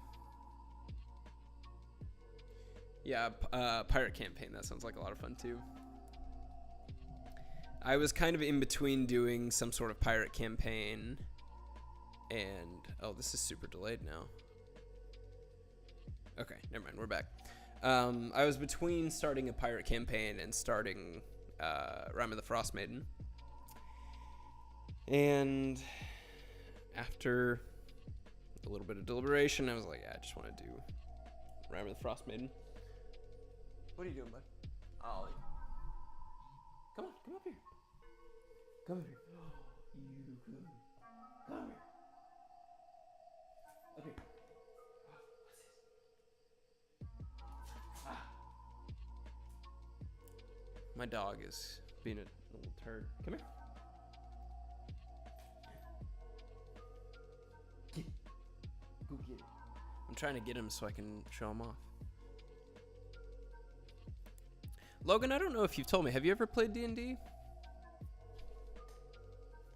I think you've kind of caught me only whenever I have been doing Breath of the Wild. No, I guess you were there for the Headless Horseman stream, weren't you? Hi. Yeah, I have not finished this one yet, but this was what I previously painted on stream. Was this Headless Horseman, which works well here. You can be running through the graveyard. Oh, I guess this way. But I still have yet to finish that one. I also have the ever infamous Strahd von Zarovich, who I will also need to paint up this week. And I also have a green slad.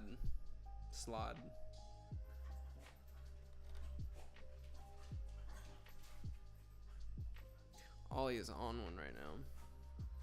But yeah, got this green slad that is probably a little bit too big for this scene. But I honestly just kind of wanted to print something a little... I can do it here. Print something a little bit bigger so that I can really just take my time. I really want to make this one look good. All the rest of these are just more of completion projects.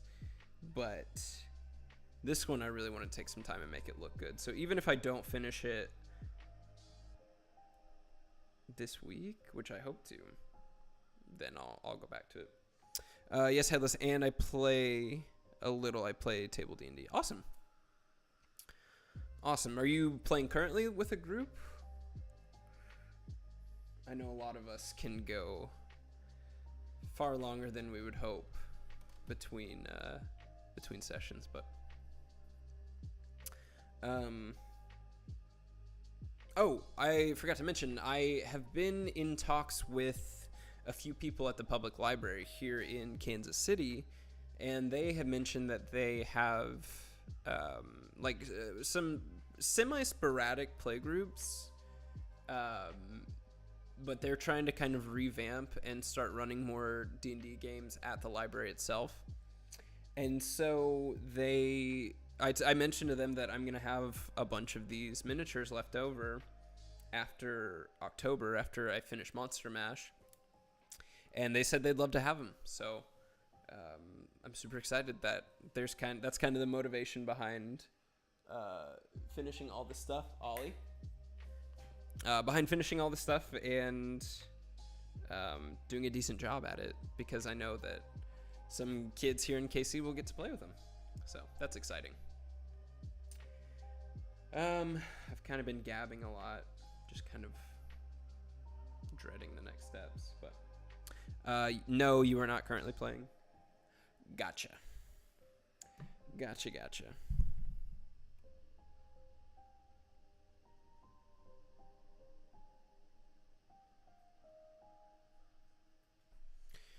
I am now going to, let's see. I gotta hit the highlights on the tree. I got a little bit of white on them. Hi, buddy. Oh, he was here. Come here. Can I have hugs? Come give me hugs. Oh, we can have hugs. Come here. Come give me hugs. Come give me hugs.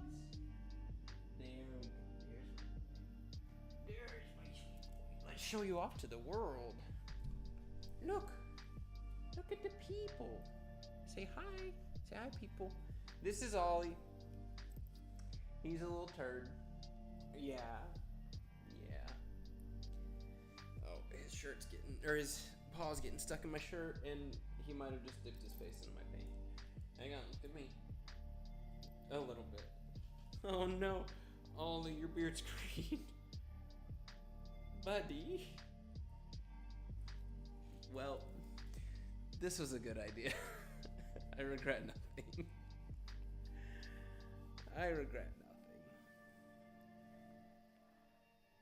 Say hi.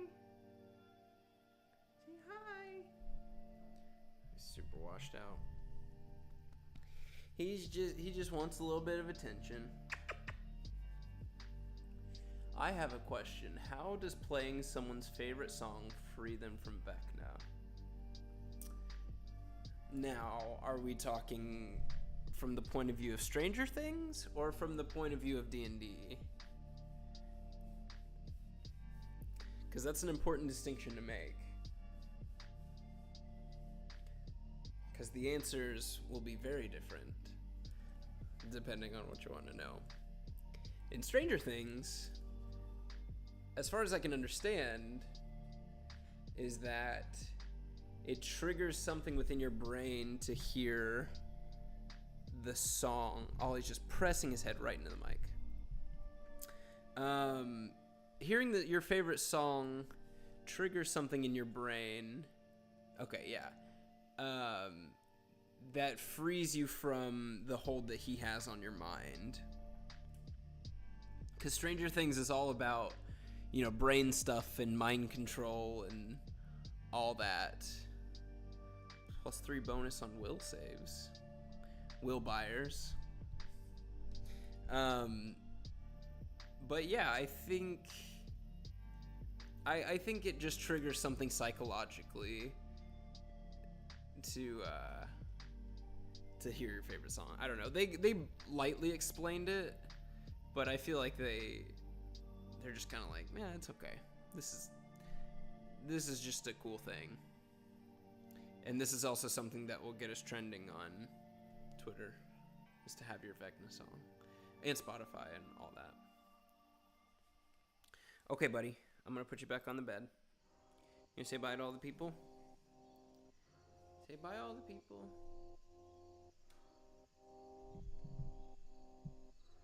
Say bye. Alright. It's okay. Take it easy.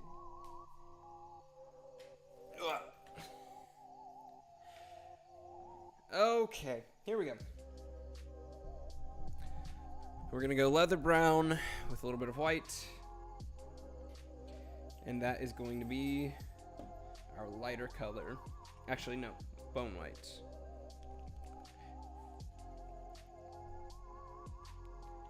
That will be our lighter color of wood. Make sure I'm on the right view here.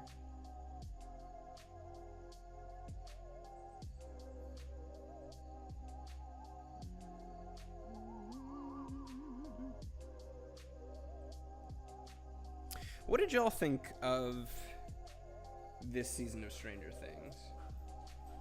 Season 4. I know a lot of people had criticisms for it. I personally loved it a lot.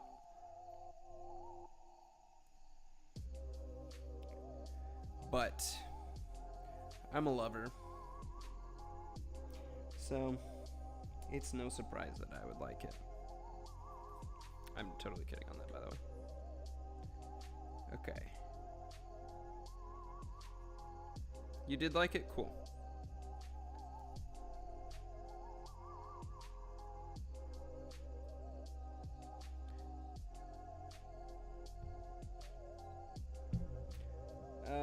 This is not as bright as I need it to be.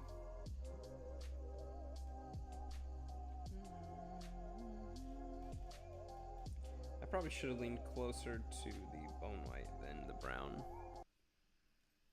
Like a lot of people, the COVID-20 got a hold of it. Okay. 20 was the highest I ever hit while the brewery. Advertisement for Noom, which I think is a weight loss thing.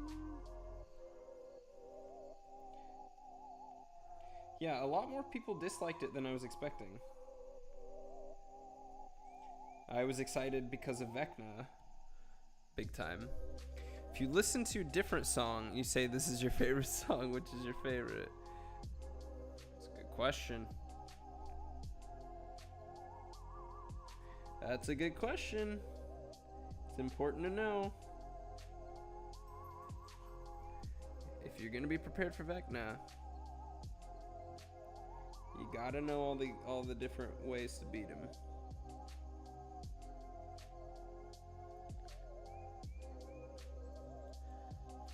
Which is your favorite? It's probably however you feel in your heart.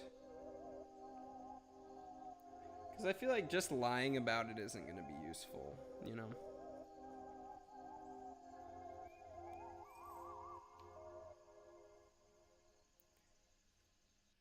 Especially if it's in your brain and it's already something that's like involuntary.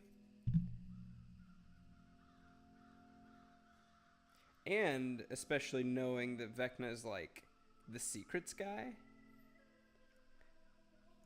I don't think that lying about something is going to be very effective.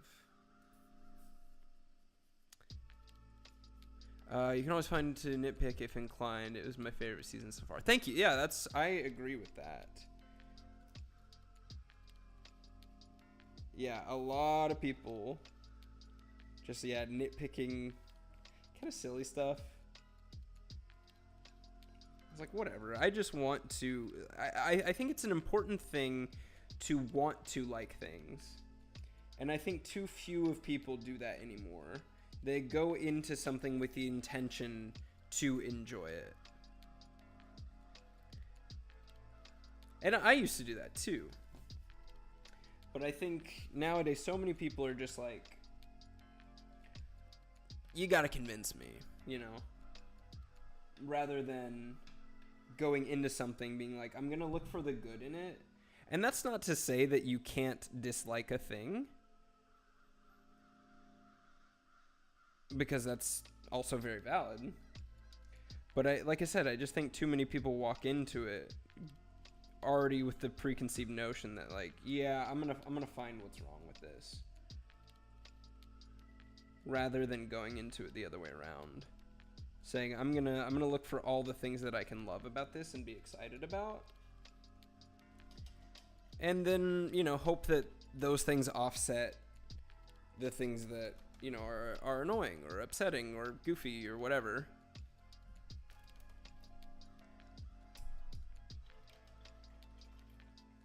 But, I don't know.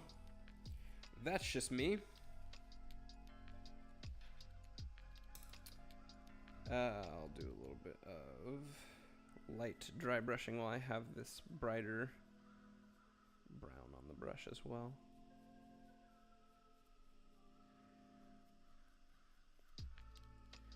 Probably call that good.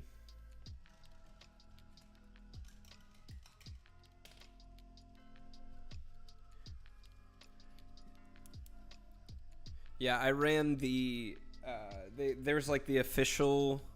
It's like a module that they put out with that D&D put out with Stranger Things, and it was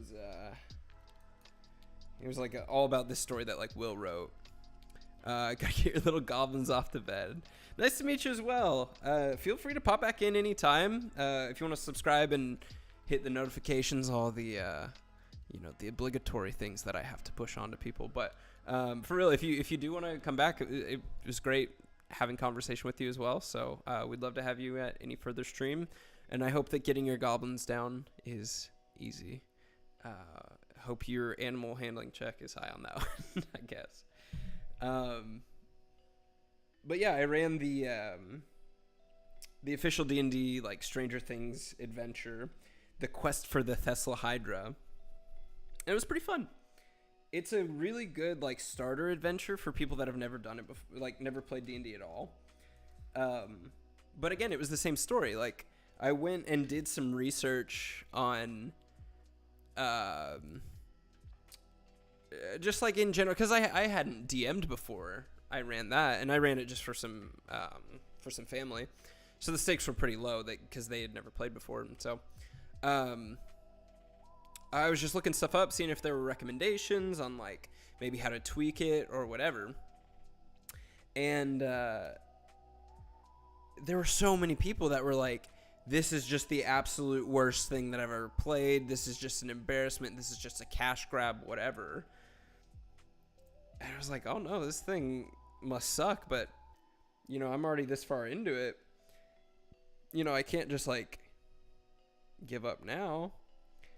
And then I ran it and I was like, this thing's awesome. Like, what are people talking about? So yeah, people are going to find whatever they can to hate on. But again, like, just try to like something. It makes you much happier if you try and like something, if you set out with the intent of liking it, rather than the opposite. Words of wisdom from your guild master here at the Guild of Gluttony. But yeah, it's just kind of a easier way to live, I think.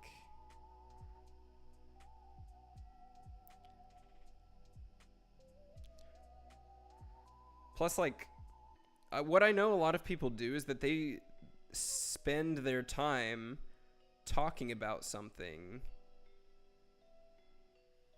like just complaining about it. It's like, I don't want to, if I'm talking about Stranger Things, I don't want to just be sitting here and be like, I hated this, I hated this, I hated this. It's like, okay, well, but what did you like about it? Like, can we focus more on that? Can that be the topic of conversation? Because, like, just talking about what you didn't like is draining. And obviously that conversation has its place. Criticism is a very good thing.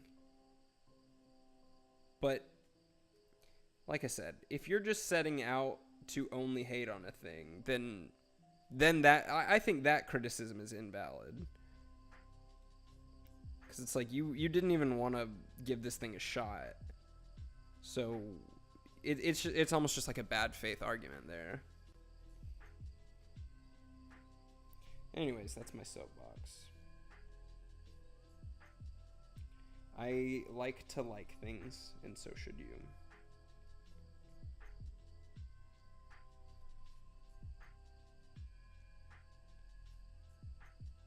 You know what I like?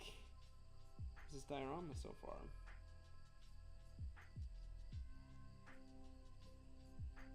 It's taking a little bit longer than I was expecting. But, I'm enjoying the process. And again, as I have mentioned before with Monster Mash, it's like the expectation is not to, do everything if you don't want to. So I might hit a point along this process and be like, hey, I'm not going to hit all 4 of my prompts this week. And that's fine. As long as you're just enjoying it and having fun. That's the main goal. But my main goal is to blow up and act like I don't know nobody.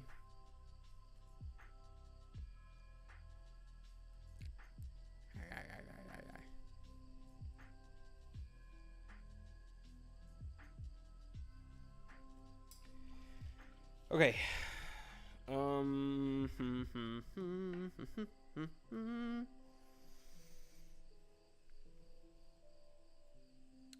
I might just dab in a little bit more green at some spots. Or brush over some of the green with some brown. That might be cool. Just to make it look like some of the grass is dying in that spot.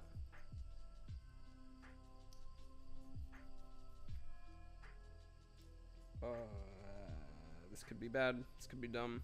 Yep, it's bad. It's a dumb idea. That didn't look good at all.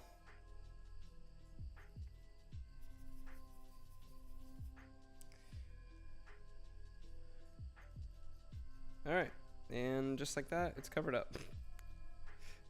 Kind of.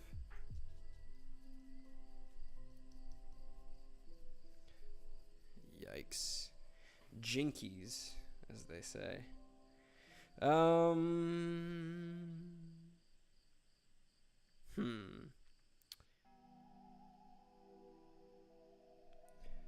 The gray is a little too bright. IMHO. And so I might try and I'll definitely hit it with a wash just to darken it a little bit.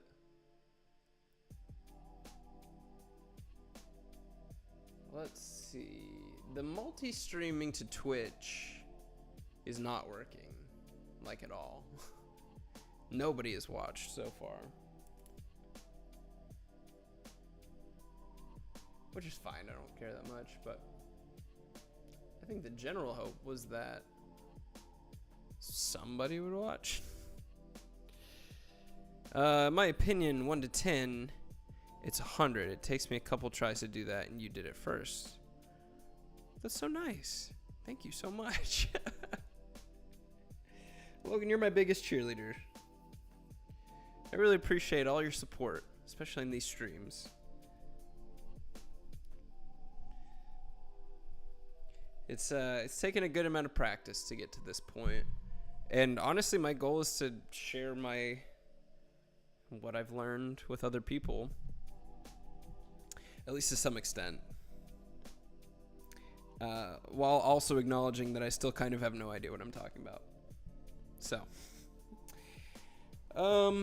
Here's the next question. Do I start painting minis? I think the answer is yes. Because I kind of don't want to paint this anymore. The terrain, at least. So, let's do... Let me look up a zombie again. In 5th edition.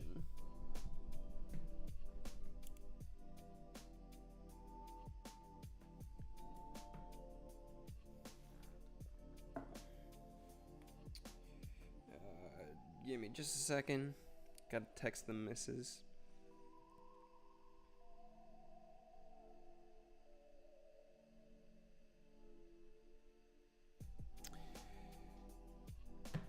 This is a good goal. To share stuff?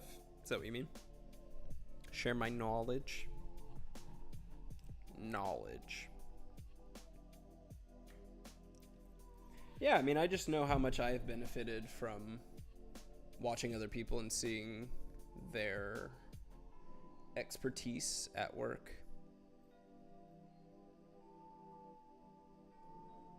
Okay. Here's what we're working with. That's kind of a similar color to what I got for the hands.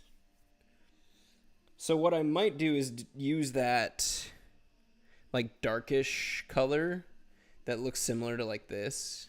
Oh, let me get this out of here.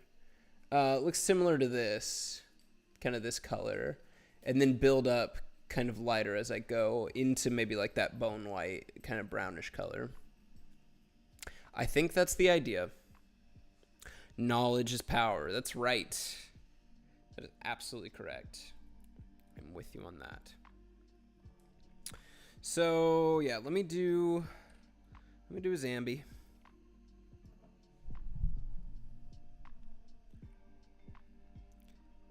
Got my nifty little holder here.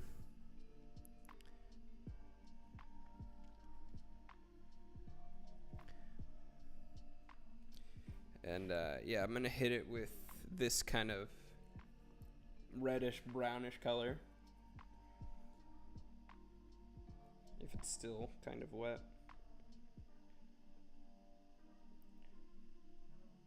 Because like I said, that still looks kind of fleshy at least.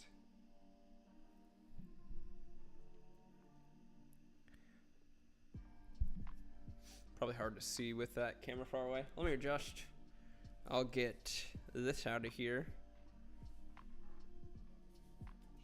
Whoops. And then I'll move this bad boy back down here to where I can show off what I'm doing.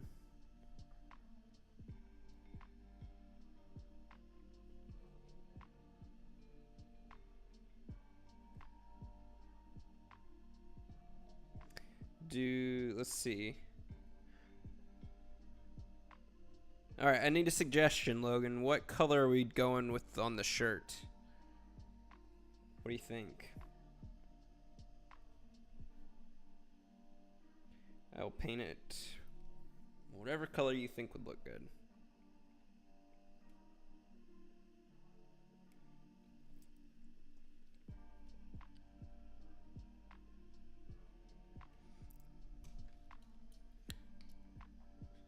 All right. So there it is with those colors.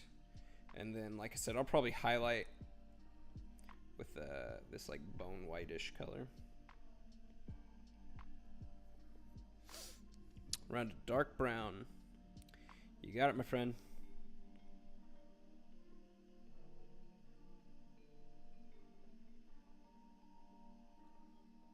Or blackish gray. Okay. Maybe I'll go a dark brown pants with a blackish gray shirt.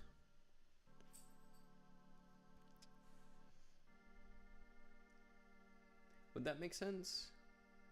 Because I'm thinking like, I was thinking like business person, but this needs to be more D&D, doesn't it?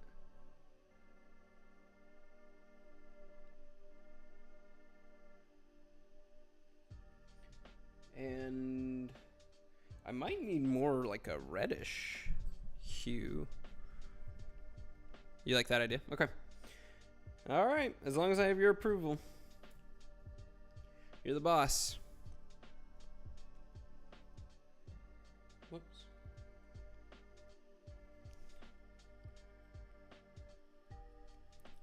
Just adding in this red here and there.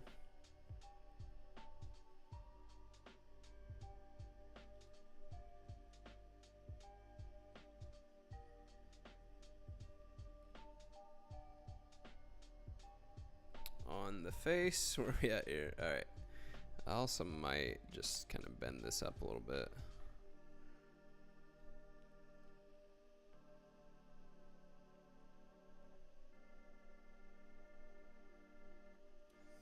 Okay.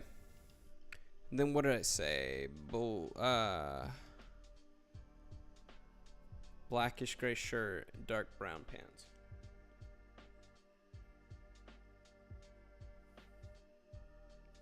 I'll go with with this brown, the Beastie Brown.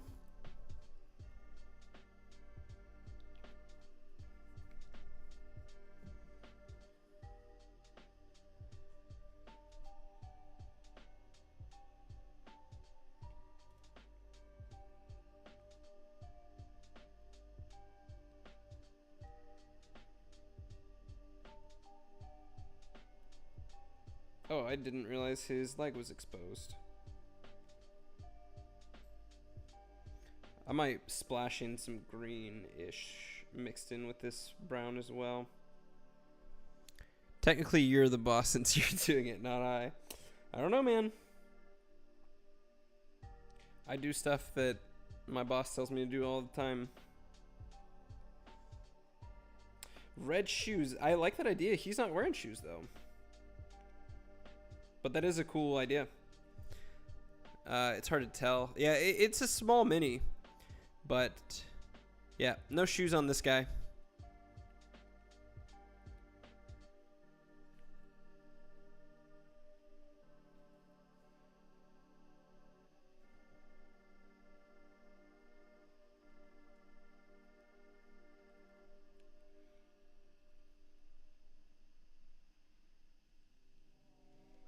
And then, like I said, I'm going to hit it with like a teeny tiny bit of green in on the pants as well.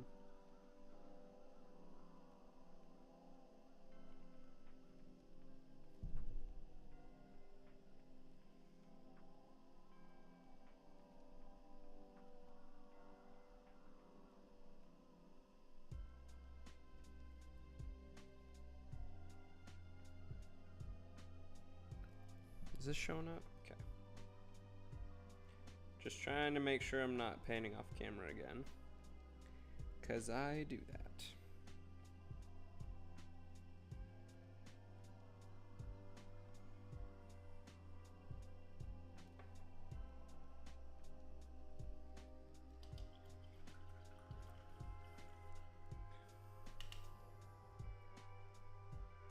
Oh, that's Kirk. Dadgummit. I keep not seeing the name and just assume that I'm talking to one person because the zombies aren't usually properly dressed. That's true. It's sad. Bless his heart. He doesn't get a good proper business suit for work. What a shame. Kirk, thank you for stopping in. How have you been?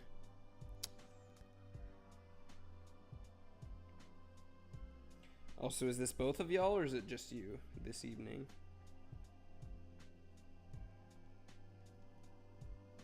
I'm assuming the kiddos are down.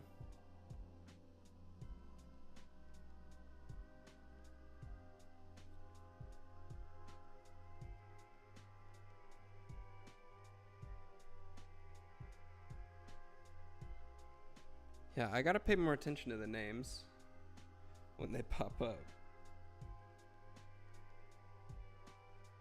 I just get in the zone, you know?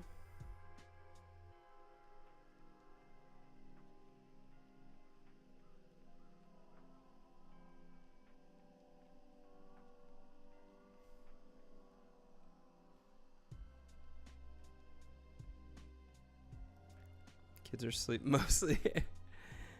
Nice. What kind of cookies? Because we made her white chocolate cranberry ones last night. Also, that picture she sent to y'all of me wearing the that sweater was supposed to be a joke. And we were both laughing because y'all were like, "Oh, that looks great." And we were like, "Well, I don't look great." I have a zombie, no shirt, because they have abs. Okay, an ab zombie. Very nice. Let me see if these other ones. This is a gal. She's wearing a skirt. And then this crawler is missing. Oh no, it has a leg. So they all have all 4 limbs, which is impressive. But it's laying down, so I can't tell if it has abs or not. What a shame.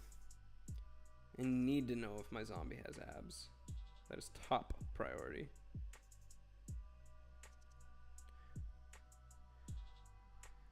Couple old folk shouldn't be using technology. The old chocolate chip recipe. That is also a very good one. Yeah, this is a good place to learn what a Discord is, and you can probably find people playing farming simulators or something like that. Ask your friend, she'll know.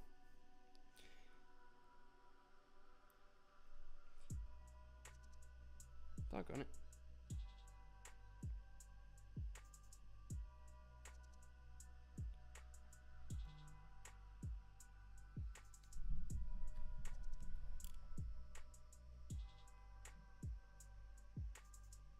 What in the world? Oh.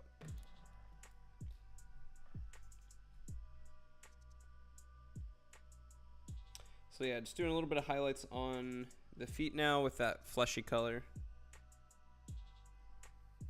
And then, sorry Logan, what did we say? We said darkish gray for the shirt, I believe.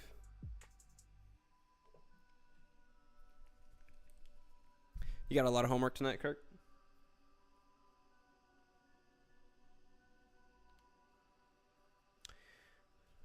Just a little bit, little dabble do you right here. This is all the black I'm going to be mixing in with the with that gray. Actually, I'm just going to take some from this other corner. I'll take this, just mix it in.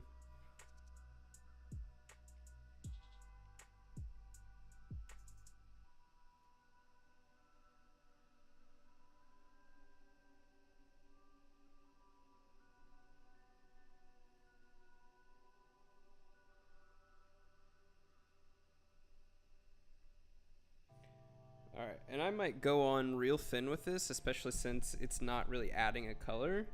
If I go thin, then that way what's white and black will be mostly what shines through. And I already just went on way thicker than I intended. Have to jump off shortly. Got 2 teaching opportunities this weekend to prepare for. Awesome! Here in town. That's so exciting.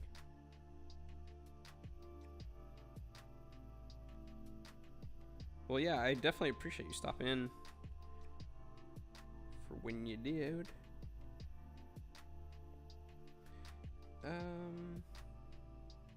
Yeah, it looks like a little bit of that white got down into his pit. Which doesn't make much sense. Oh, actually, is that a tear in the shirt?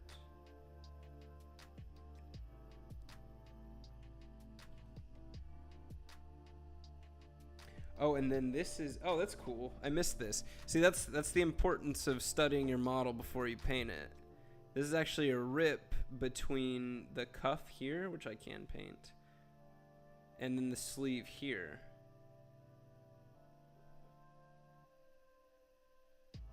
Yeah, there's a lot of tears in this that I can add that fleshy tone to. Cool. I missed out on a lot. Both around the area. Awesome. So you're able to do both. Is it like a Saturday, Sunday thing, or is it both on the same day?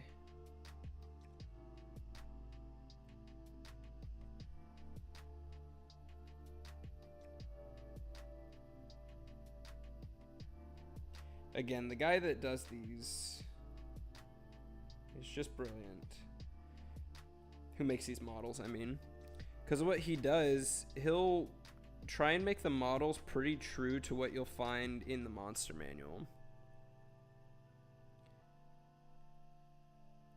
And then the guy just puts them out for free. He is an absolute legend.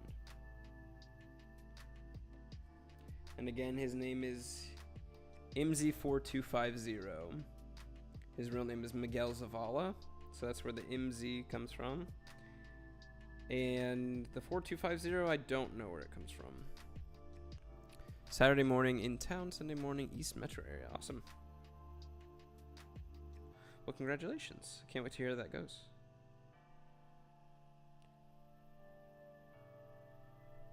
Trying to cover up some of this red a little bit. Just give little hints of it. Anyways, we're making progress. We're getting there. It honestly is turning out better than I was expecting. Because, yeah, there's these just little details that I didn't even know existed. So what I can do for these little tears in the clothes is I can be a little bit messy with them. Because what I'm going to do to, like, outline it is add some of that red to make it look a little more Icarus, we'll say.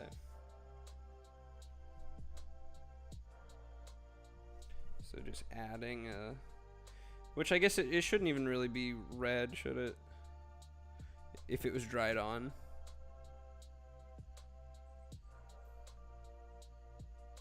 Maybe I'll just start with this and then go in with like a brownish black.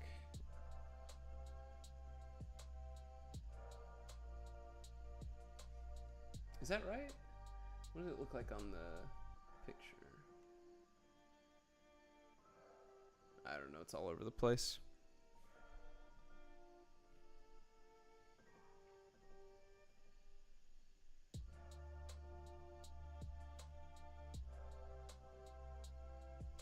I've been enjoying this this channel, this playlist. Kirk, finish your homework. You guys can chat from the same account at the same time? I didn't even know that was possible. Ariel, I hear you're making cookies. I was telling Kirk that we made your white chocolate chip recipe last night.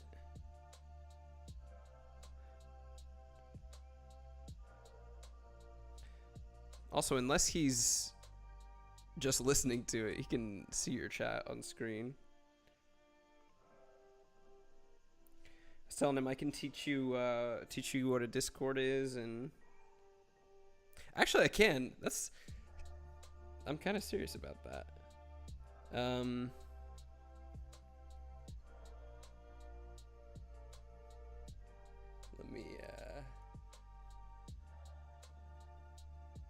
Let me switch over here. I am. I like that it's just you two talking to yourself. Okay, this is a Discord. So this is where I make the announcements for all of my streams. I streamed yesterday. I took yesterday off and did a little Breath of the Wild stream. I had to eat da bomb and it was terrible. But I have, like, you can join in. These are all the people that are part of it. Some friends. We got Grace. This is Alex Grippy. I told you guys that he joins in on some stuff. But yeah, just a whole bunch of people. We've got the welcome. Everybody can join in here. Whenever people join in, it says who joined. We got our rules. We've got... This is just the general chat. This is where people just kind of talk about stuff. We're running a like Pokemon game that's part of the server this month as part of Monster Mash. I caught a Haunter earlier. We have food fights, which has been a little dead lately, but in this area, it's where you post your hot takes and let people respectfully roast you for it. So that's where we just argue. What You Eatin' is one of the biggest ones where we just kind of post our pictures of our food and brag about the good food that we've been eating. I posted the empanadas from the Chiefs game. Camden would freak out. Yes, he would. Tell him to join the Discord. Sharing and caring. This is where we share all of the different stuff that we do. We got a lot of different content creators within this one.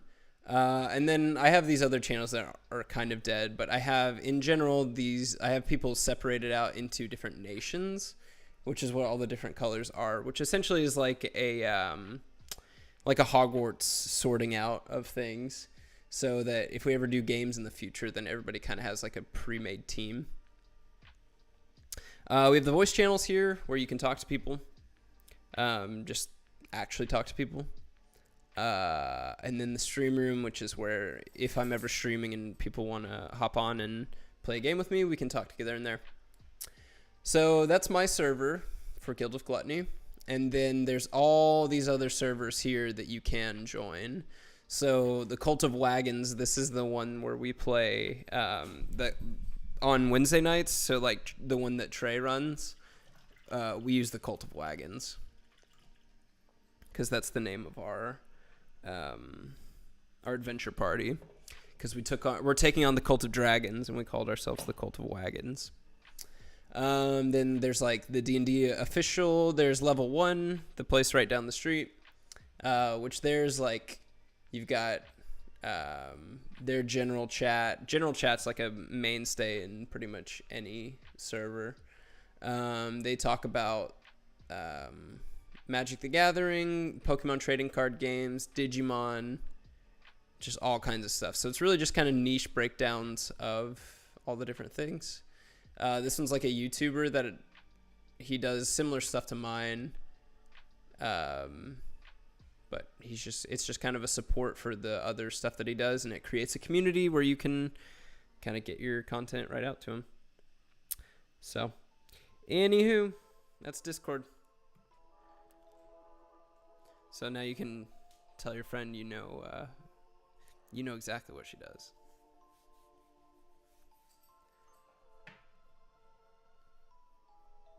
And so in general, a moderator will just kind of help run those things. Make sure that, again, there's no shenanigans. Hi. You're okay. Oh, he's being whiny. He's being neglected all night.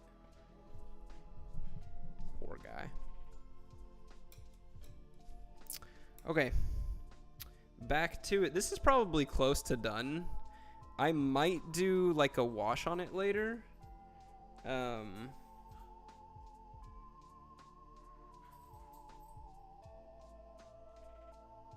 Actually, add a little bit of a lighter gray as a highlight on the shirt.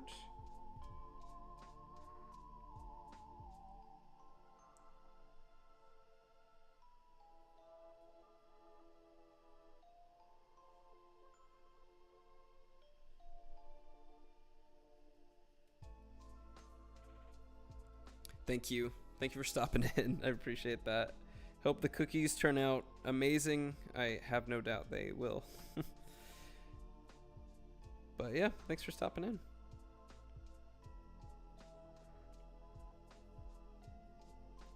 Ollie, you're okay, buddy.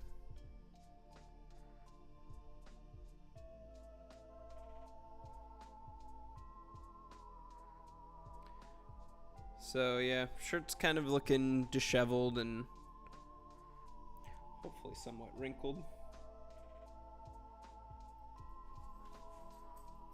I might have gone a little too heavy-handed with it, so I can undo a little bit by just brushing on some of that. Oh, looks like I missed a spot of like the tear, the fleshy bits. So I'll go back in with that. Yeah, I'm really happy with these colors and how they've turned out.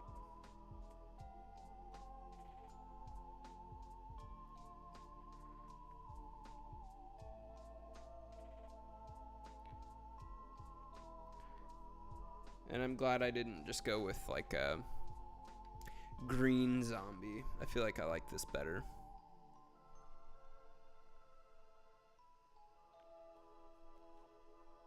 Oh, I forgot to show Ariel how the rest of it was going. Oh well. Okay. I'm gonna just call this one good, just for the sake of moving on to the next one. But, yeah, we got a Zambi. I'll probably go in and finish the base later. Make it a just all black. Probably. Or I might even give it the same treatment as this. But yeah. I'm covering up where it's going to be, but boom. Of course. Right there. Got our first guy shambling down the hill. So, what I will probably do now is finish painting the flesh of all of these minis. Just so I can, because I have a lot of that color still. And so I want to make sure I'm getting all the use out of that.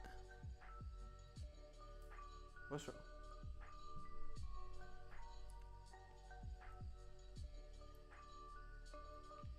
Because, yeah, I don't want that to dry up. And I want these to all be a semi-uniform color.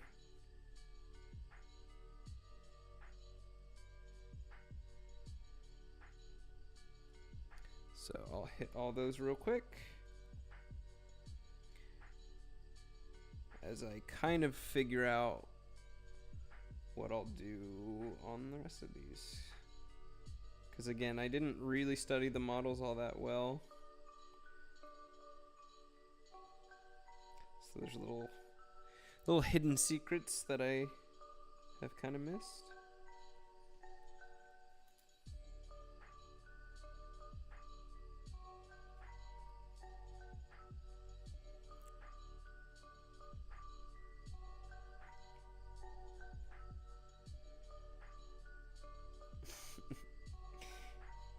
I like Kirk saying that. Where is it? Where is it? I guess zombies aren't usually properly dressed. This gal's looking pretty dapper. Can women be dapper? Is that right to say? It's like handsome is generally reserved for guys, right? Is dapper the same way?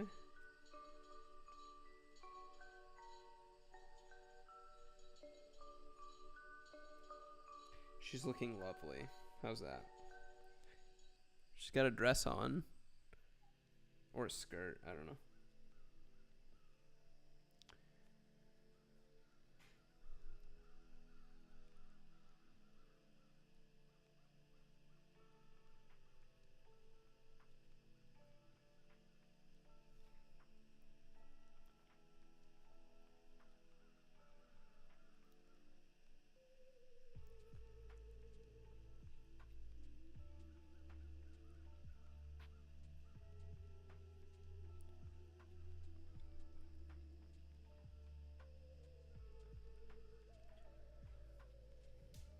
Ooh.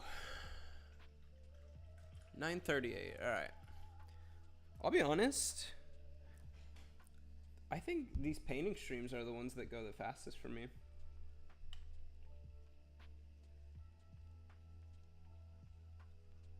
Usually when I paint, though, I usually have something else to kind of like that I'm watching or something that distracts me, but I guess I did go on a soapbox earlier about liking things. So I don't know, maybe it's a bad take. Okay.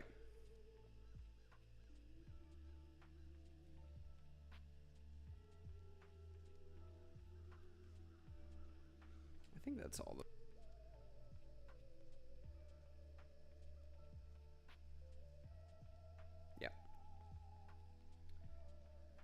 And then I think all the rest of it, I just need to base coat the flesh on these. Because the rest of them are just straight out the bottle.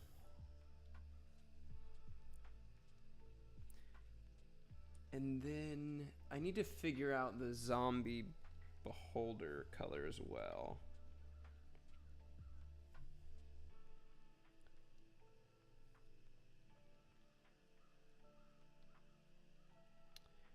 And then, yeah, it looks like this one has the same kind of thing where the sleeve is broken.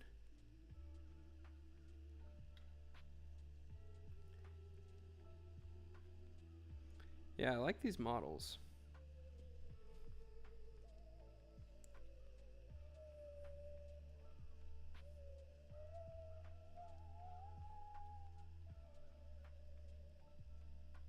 And yeah. So it looks like he might have just kind of taken the same model and repositioned it, which is cool because it generates some sort of continuity, I reckon. This one's kind of funny. I don't know if it's supposed to be like this, but the toes you can see right here on this foot are a little janky. I don't know if it's supposed to be like that or if I broke it whenever I dropped it. Either way, I'm happy with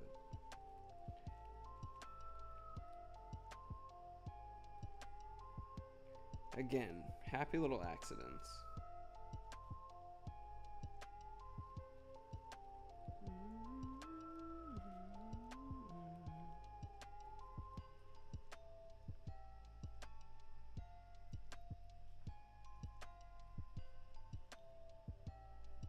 Almost missed this hand. Yeah, I considered doing these bases in the same treatment that I did the rest of the graveyard,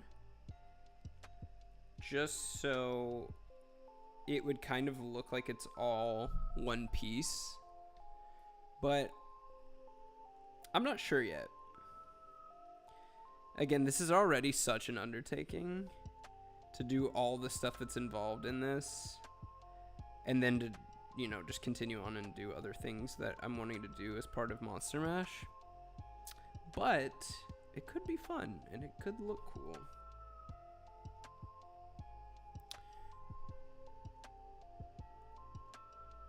So yeah, it looks like it's got the same parts, little patches that are torn out. No, it's actually different. Or no, it's the same. So yeah, same model, just repositioned in a few different ways. Which again, I think is so cool. I love this crawler look.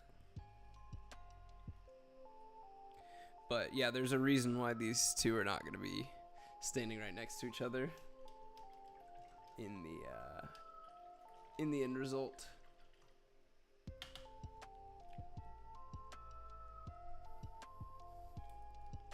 Okay. Let me see here.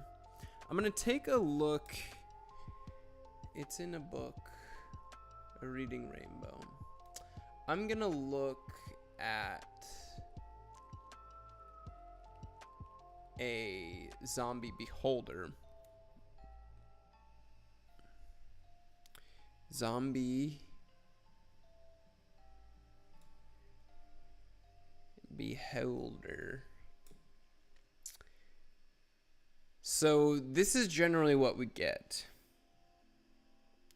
which, doggone it, looks real similar to the color that I've got here. Okay. Is it going to be the same thing with a zombie ogre? Oops.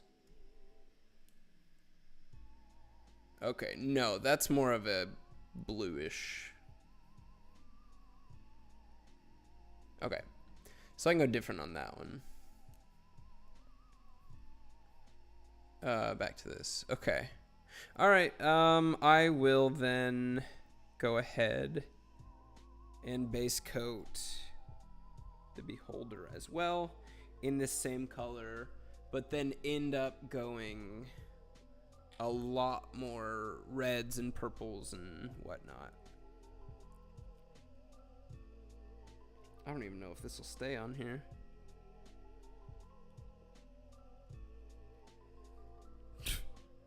Sure. It's heavy. All right.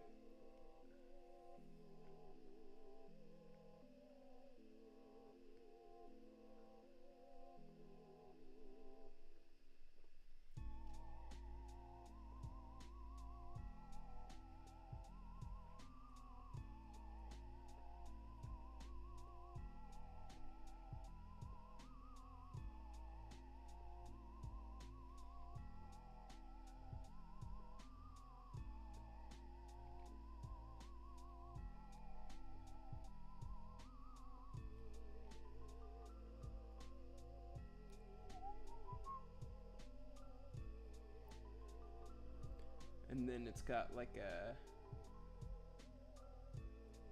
orangish, white-ish pupil. This is fun. This is an exciting one. I'm excited to progress on it and make it look cool. I feel like I could spend a lot of time on this one alone. But again, there's a lot that is going to require attention this month. And I'm just going to be excited to do each new thing as I approach it, I think.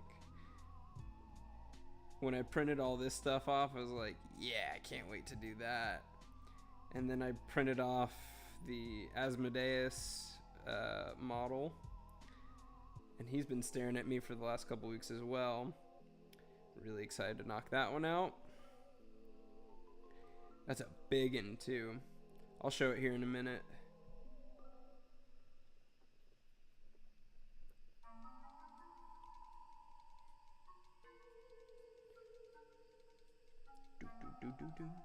They really like using that little run.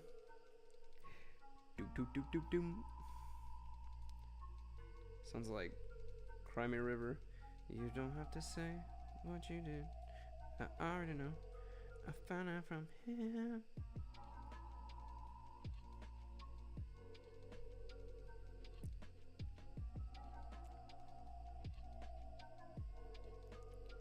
I might run out of this color. Maybe not.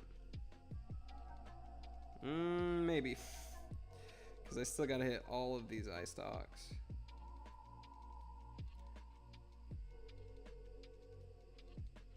I'm just gonna hit all of the eyes actually. Because I can go back in with that one. Thankfully this is a light-ish color of red. So it's not gonna matter that much with the, like as far as painting lighter stuff on top of it is gonna be okay.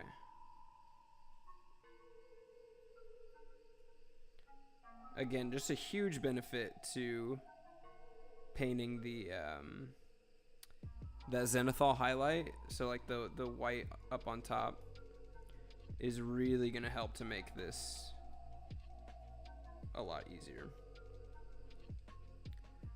Because a lot of those parts that are farther down, like underneath, that would be in shadow. First of all, if I miss it, like while I'm painting, it's not gonna matter that much. And so, just because it's, if the light doesn't shine there, then it probably doesn't get much like visibility anyways.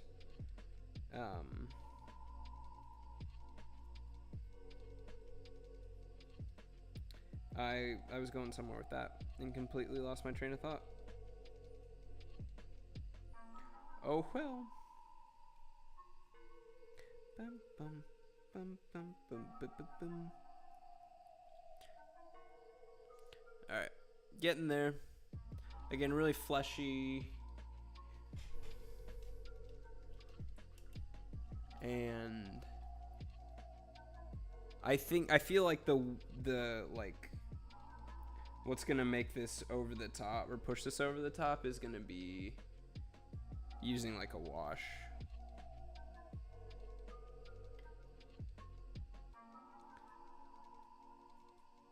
Cause it's so like wrinkly and everything. So to have pooled up stuff is gonna look cool.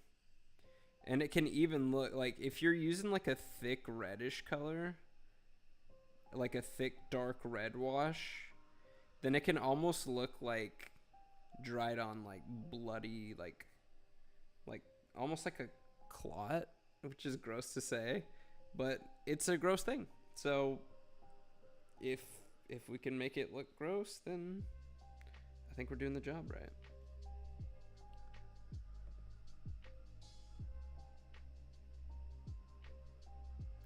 If it strikes fear into your players whenever you set it down on the table, that's when you know you've done it right.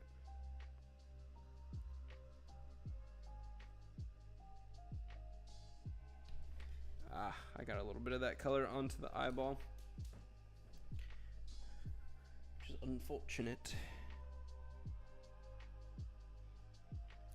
Looks like I will have to mix a bit more paint. I'm definitely gonna run out before I hit this whole thing.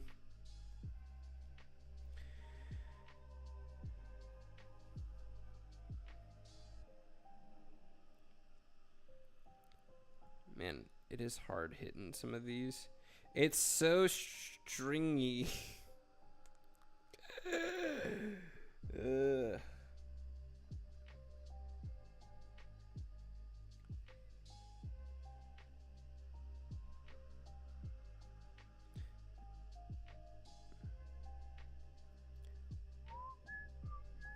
This is the eye stalk that came off. Ooh, it's not doing so hot. It's bowing every time with every brush stroke.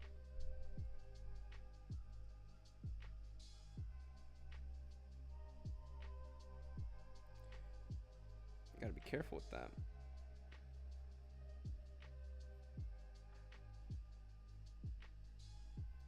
Oof. This guy might not make it.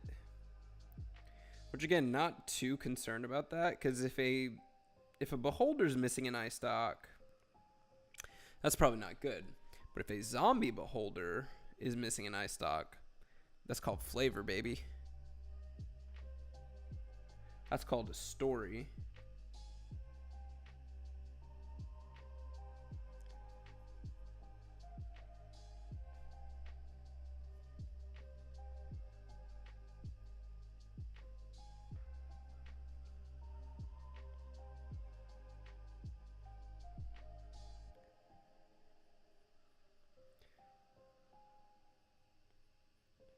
Yeah, we're close-ish. But again, like, I'm going over the top of this with other things, with other colors too. So even if I run out of this exact color and am not able to match it perfectly, it's not the end of the world. Because it'll just get covered up.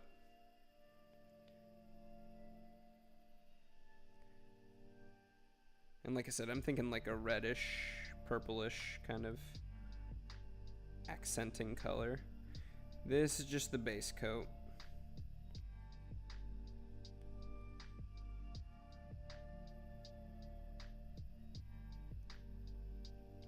Yeah, see, like, all of that underside I've completely missed so far. Man, this thing's heavy enough to where if I hold it, it's so back heavy.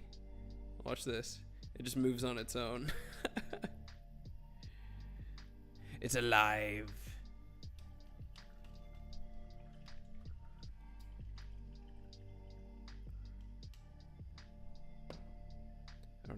I don't know if I can even set it there for that long and it be okay.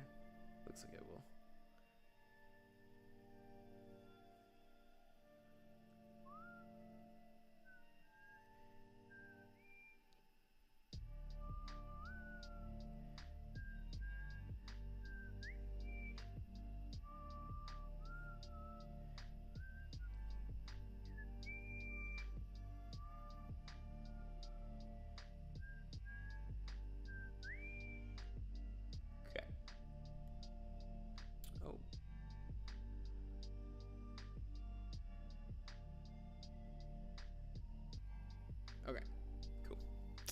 Making sure everything with the stream was alright.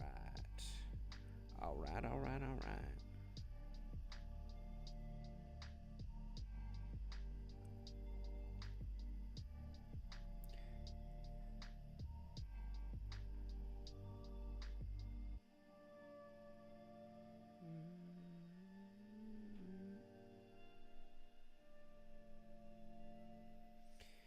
Okay, I might call that good on this one, because like I said, I'm going to have to mix another color to get the rest of it anyway.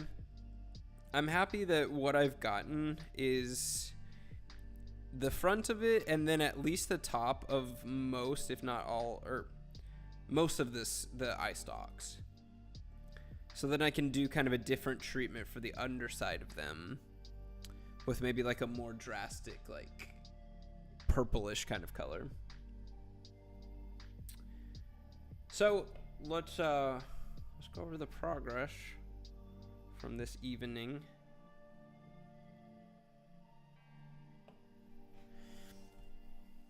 And then we're gonna call it a night. Oof. I swear I'm gonna snap something on this. Okay. So we got most of the graveyard painted.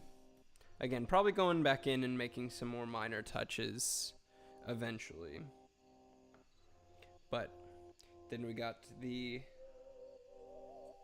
zombie beholder painted. We got this zombie who's going to be going down the trail. Pretty much done. I'll need to go back in with a wash. And then got the flesh tones done for both the lady zombie and the crawling zombie. And then really only just got the highlights done for the ogre zombie. Other than that, a lot of progress. Still a lot to go. Again, I'll need to just kind of like do something to make it a little more cohesive, so it'll probably be some sort of wash that will do that. But yeah, really having a fun time with it so far. But I think that's where I'm going to call it this evening. We're sitting at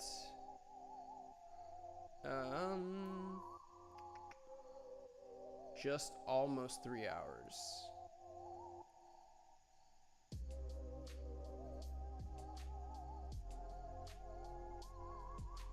Or am I over 3 hours? No, 2 hours, 57 minutes.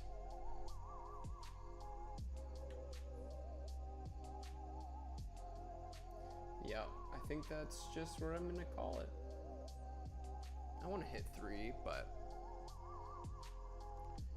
I don't know what I'm gonna do for the next 3 minutes to just kill time. So, you know what I am gonna do actually? I'm gonna look into... I saw that there's something with YouTube where you can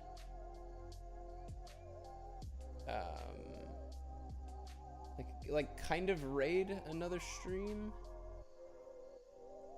Stream settings. No, I'm not seeing anything here. Edit? I'm gonna guess that's a no.